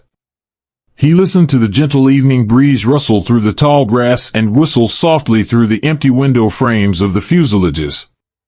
In the perfect, undisturbed quiet, if he held his breath and listened with his heart, he could almost hear it. He could hear the faint, baritone hum of 4 mighty engines. He could hear the crackle of the intercom, the nervous, sudden laughter of 10 boys hiding their fear in the dark. He could feel the deep, steady vibration of the heavy control yoke under his palms, carrying a silver ship safely through the endless, blinding blue of the stratosphere. He smiled. It was a soft, sorrowful curve of his lips, a look of profound peace and final acceptance. He opened his eyes, gave one last, slow nod of respect to the resting giants, and turned away from the wire. The war was truly over. The metal was returning to the earth, the rust was covering the scars, and the world was moving on. But as the German pilot walked slowly down the dusty road toward the village, he knew that the memory of the fortress, and the beautiful, fragile humanity it held, would fly on in his heart forever, sailing in infinite sky where the sun never sets and the engines never fade. Time is the only wind gentle enough, and strong enough, to finally blow away the heavy, dark clouds of a war. Many years have passed since the great silver Leviathan surrendered the sky and returned to the quiet, forgiving earth. The world has turned over many times since those terrifying, thunderous days. The cratered airfields have long been reclaimed by soft green grass, the shattered cities have rebuilt their roofs, and the young men who once flew through the freezing dark have grown old, their hair turning as white as the clouds they once sailed. In a quiet garden, as the late afternoon sun begins to soften into a deep, golden amber, an old man sits in a woven chair. The breeze that brushes against his withered cheeks does not carry the bitter scent of aviation fuel, nor the heavy, tragic odor of smoke. It carries the sweet, delicate fragrance of blooming jasmine and the earthy, comforting smell of damp soil. The deafening roar of the 4 mighty engines that once vibrated through his very bones has been replaced by the gentle, rhythmic chirping of crickets hidden in the tall grass. He is the pilot. But the heavy leather jacket of his youth is gone, replaced by a soft, knitted cardigan. His hands, resting quietly on his lap, are lined and frail, no longer possessing the strength required to wrestle the heavy control yoke of a flying fortress. Yet, his eyes, as he looks up toward the fading light of the sky, are still the same clear, piercing blue. They are the eyes of a man who has seen the absolute edge of the world, and has lived long enough to finally understand it. He watches a flock of small birds dip and weave in the distance, returning to their nests for the evening. Their flight is effortless, a beautiful, fluid dance that requires no armor, no oxygen masks, and no fear. As he watches them, he thinks of the terrible, magnificent machine he once commanded. He thinks of the captured bomber. The memory does not bring a rush of adrenaline anymore, nor does it summon the ghosts of anger or national pride. The concept of hate, that heavy, suffocating coat he was forced to wear in his youth, has completely evaporated. It has been washed away by the slow, steady river of time, leaving behind only a profound, aching tenderness. He realizes now, in the quiet twilight of his life, that hate is an incredibly fragile thing. It is a loud, chaotic noise designed to drown out the quiet, inconvenient truth that we are all exactly the same. When he was young, he was taught to look across the ocean and see monsters. He was taught that the boys flying those silver ships were a faceless, mechanical enemy, devoid of humanity, deserving only of the fire he could bring to them. But the machine had taught him otherwise. The Leviathan had been his greatest, most patient teacher. He remembers the misty dawn when he first stepped inside the cold aluminum belly of the fortress. He remembers expecting to find the lair of a beast, but finding instead the frightened, trembling echoes of ordinary children. He remembers the scent of sweet chewing gum and foreign tobacco, the crude carving of a flop-eared dog on the bulkhead, and the desperately neat pencil lines drawn on a blood-stained navigator's map. It is impossible to hold on to hate when you have sat in the very seat where a terrified boy once sat, clutching a St. Christopher medal and praying for his mother. It is impossible to harbor anger when you have felt the exact same freezing wind, stared into the exact same endless abyss, and realized that the tears you shed in the dark are entirely indistinguishable from the tears of your enemy. The bomber had not been a weapon to him. It had been a mirror. It had reflected his own fear, his own longing for home, and his own desperate wish to simply survive the storm. The old man reaches a trembling hand into the pocket of his cardigan. His fingers find a small, round object, worn incredibly smooth by decades of quiet, anxious rubbing. He pulls it out and holds it in the golden light of the setting sun. It is the Silver Street Christopher medal, its blue ribbon now faded to a pale, ghostly white. He has kept his promise. He has carried the American boy's prayer with him through the long, quiet years of peace. He does not know the boys. Time is the only wind gentle enough and strong enough to finally blow away the heavy, dark clouds of a war. Many years have passed since the great silver leviathans surrendered the sky and returned to the quiet, forgiving earth. The world has turned over many times since those terrifying, thunderous days. The cratered airfields have long been reclaimed by soft green grass, the shattered cities have rebuilt their roofs, and the young men who once flew through the freezing dark have grown old, their hair turning as white as the clouds they once sailed.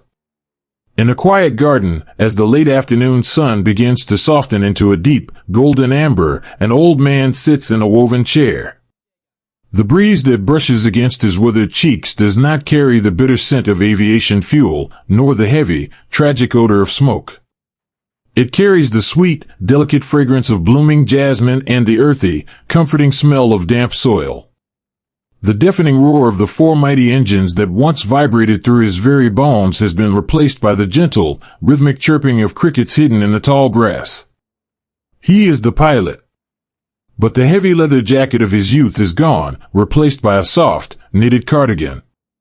His hands, resting quietly on his lap, are lined and frail, no longer possessing the strength required to wrestle the heavy control yoke of a flying fortress. Yet, his eyes, as he looks up toward the fading light of the sky, are still the same clear, piercing blue. They are the eyes of a man who has seen the absolute edge of the world, and has lived long enough to finally understand it.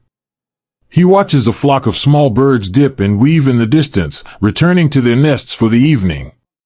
Their flight is effortless, a beautiful, fluid dance that requires no armor, no oxygen masks, and no fear. As he watches them, he thinks of the terrible, magnificent machine he once commanded. He thinks of the captured bomber. The memory does not bring a rush of adrenaline anymore, nor does it summon the ghosts of anger or national pride. The concept of hate, that heavy, suffocating coat he was forced to wear in his youth, has completely evaporated. It has been washed away by the slow, steady river of time, leaving behind only a profound, aching tenderness. He realizes now, in the quiet twilight of his life, that hate is an incredibly fragile thing. It is a loud, chaotic noise designed to drown out the quiet, inconvenient truth that we are all exactly the same. When he was young, he was taught to look across the ocean and see monsters. He was taught that the boys flying those silver ships were a faceless, mechanical enemy, devoid of humanity, deserving only of the fire he could bring to them.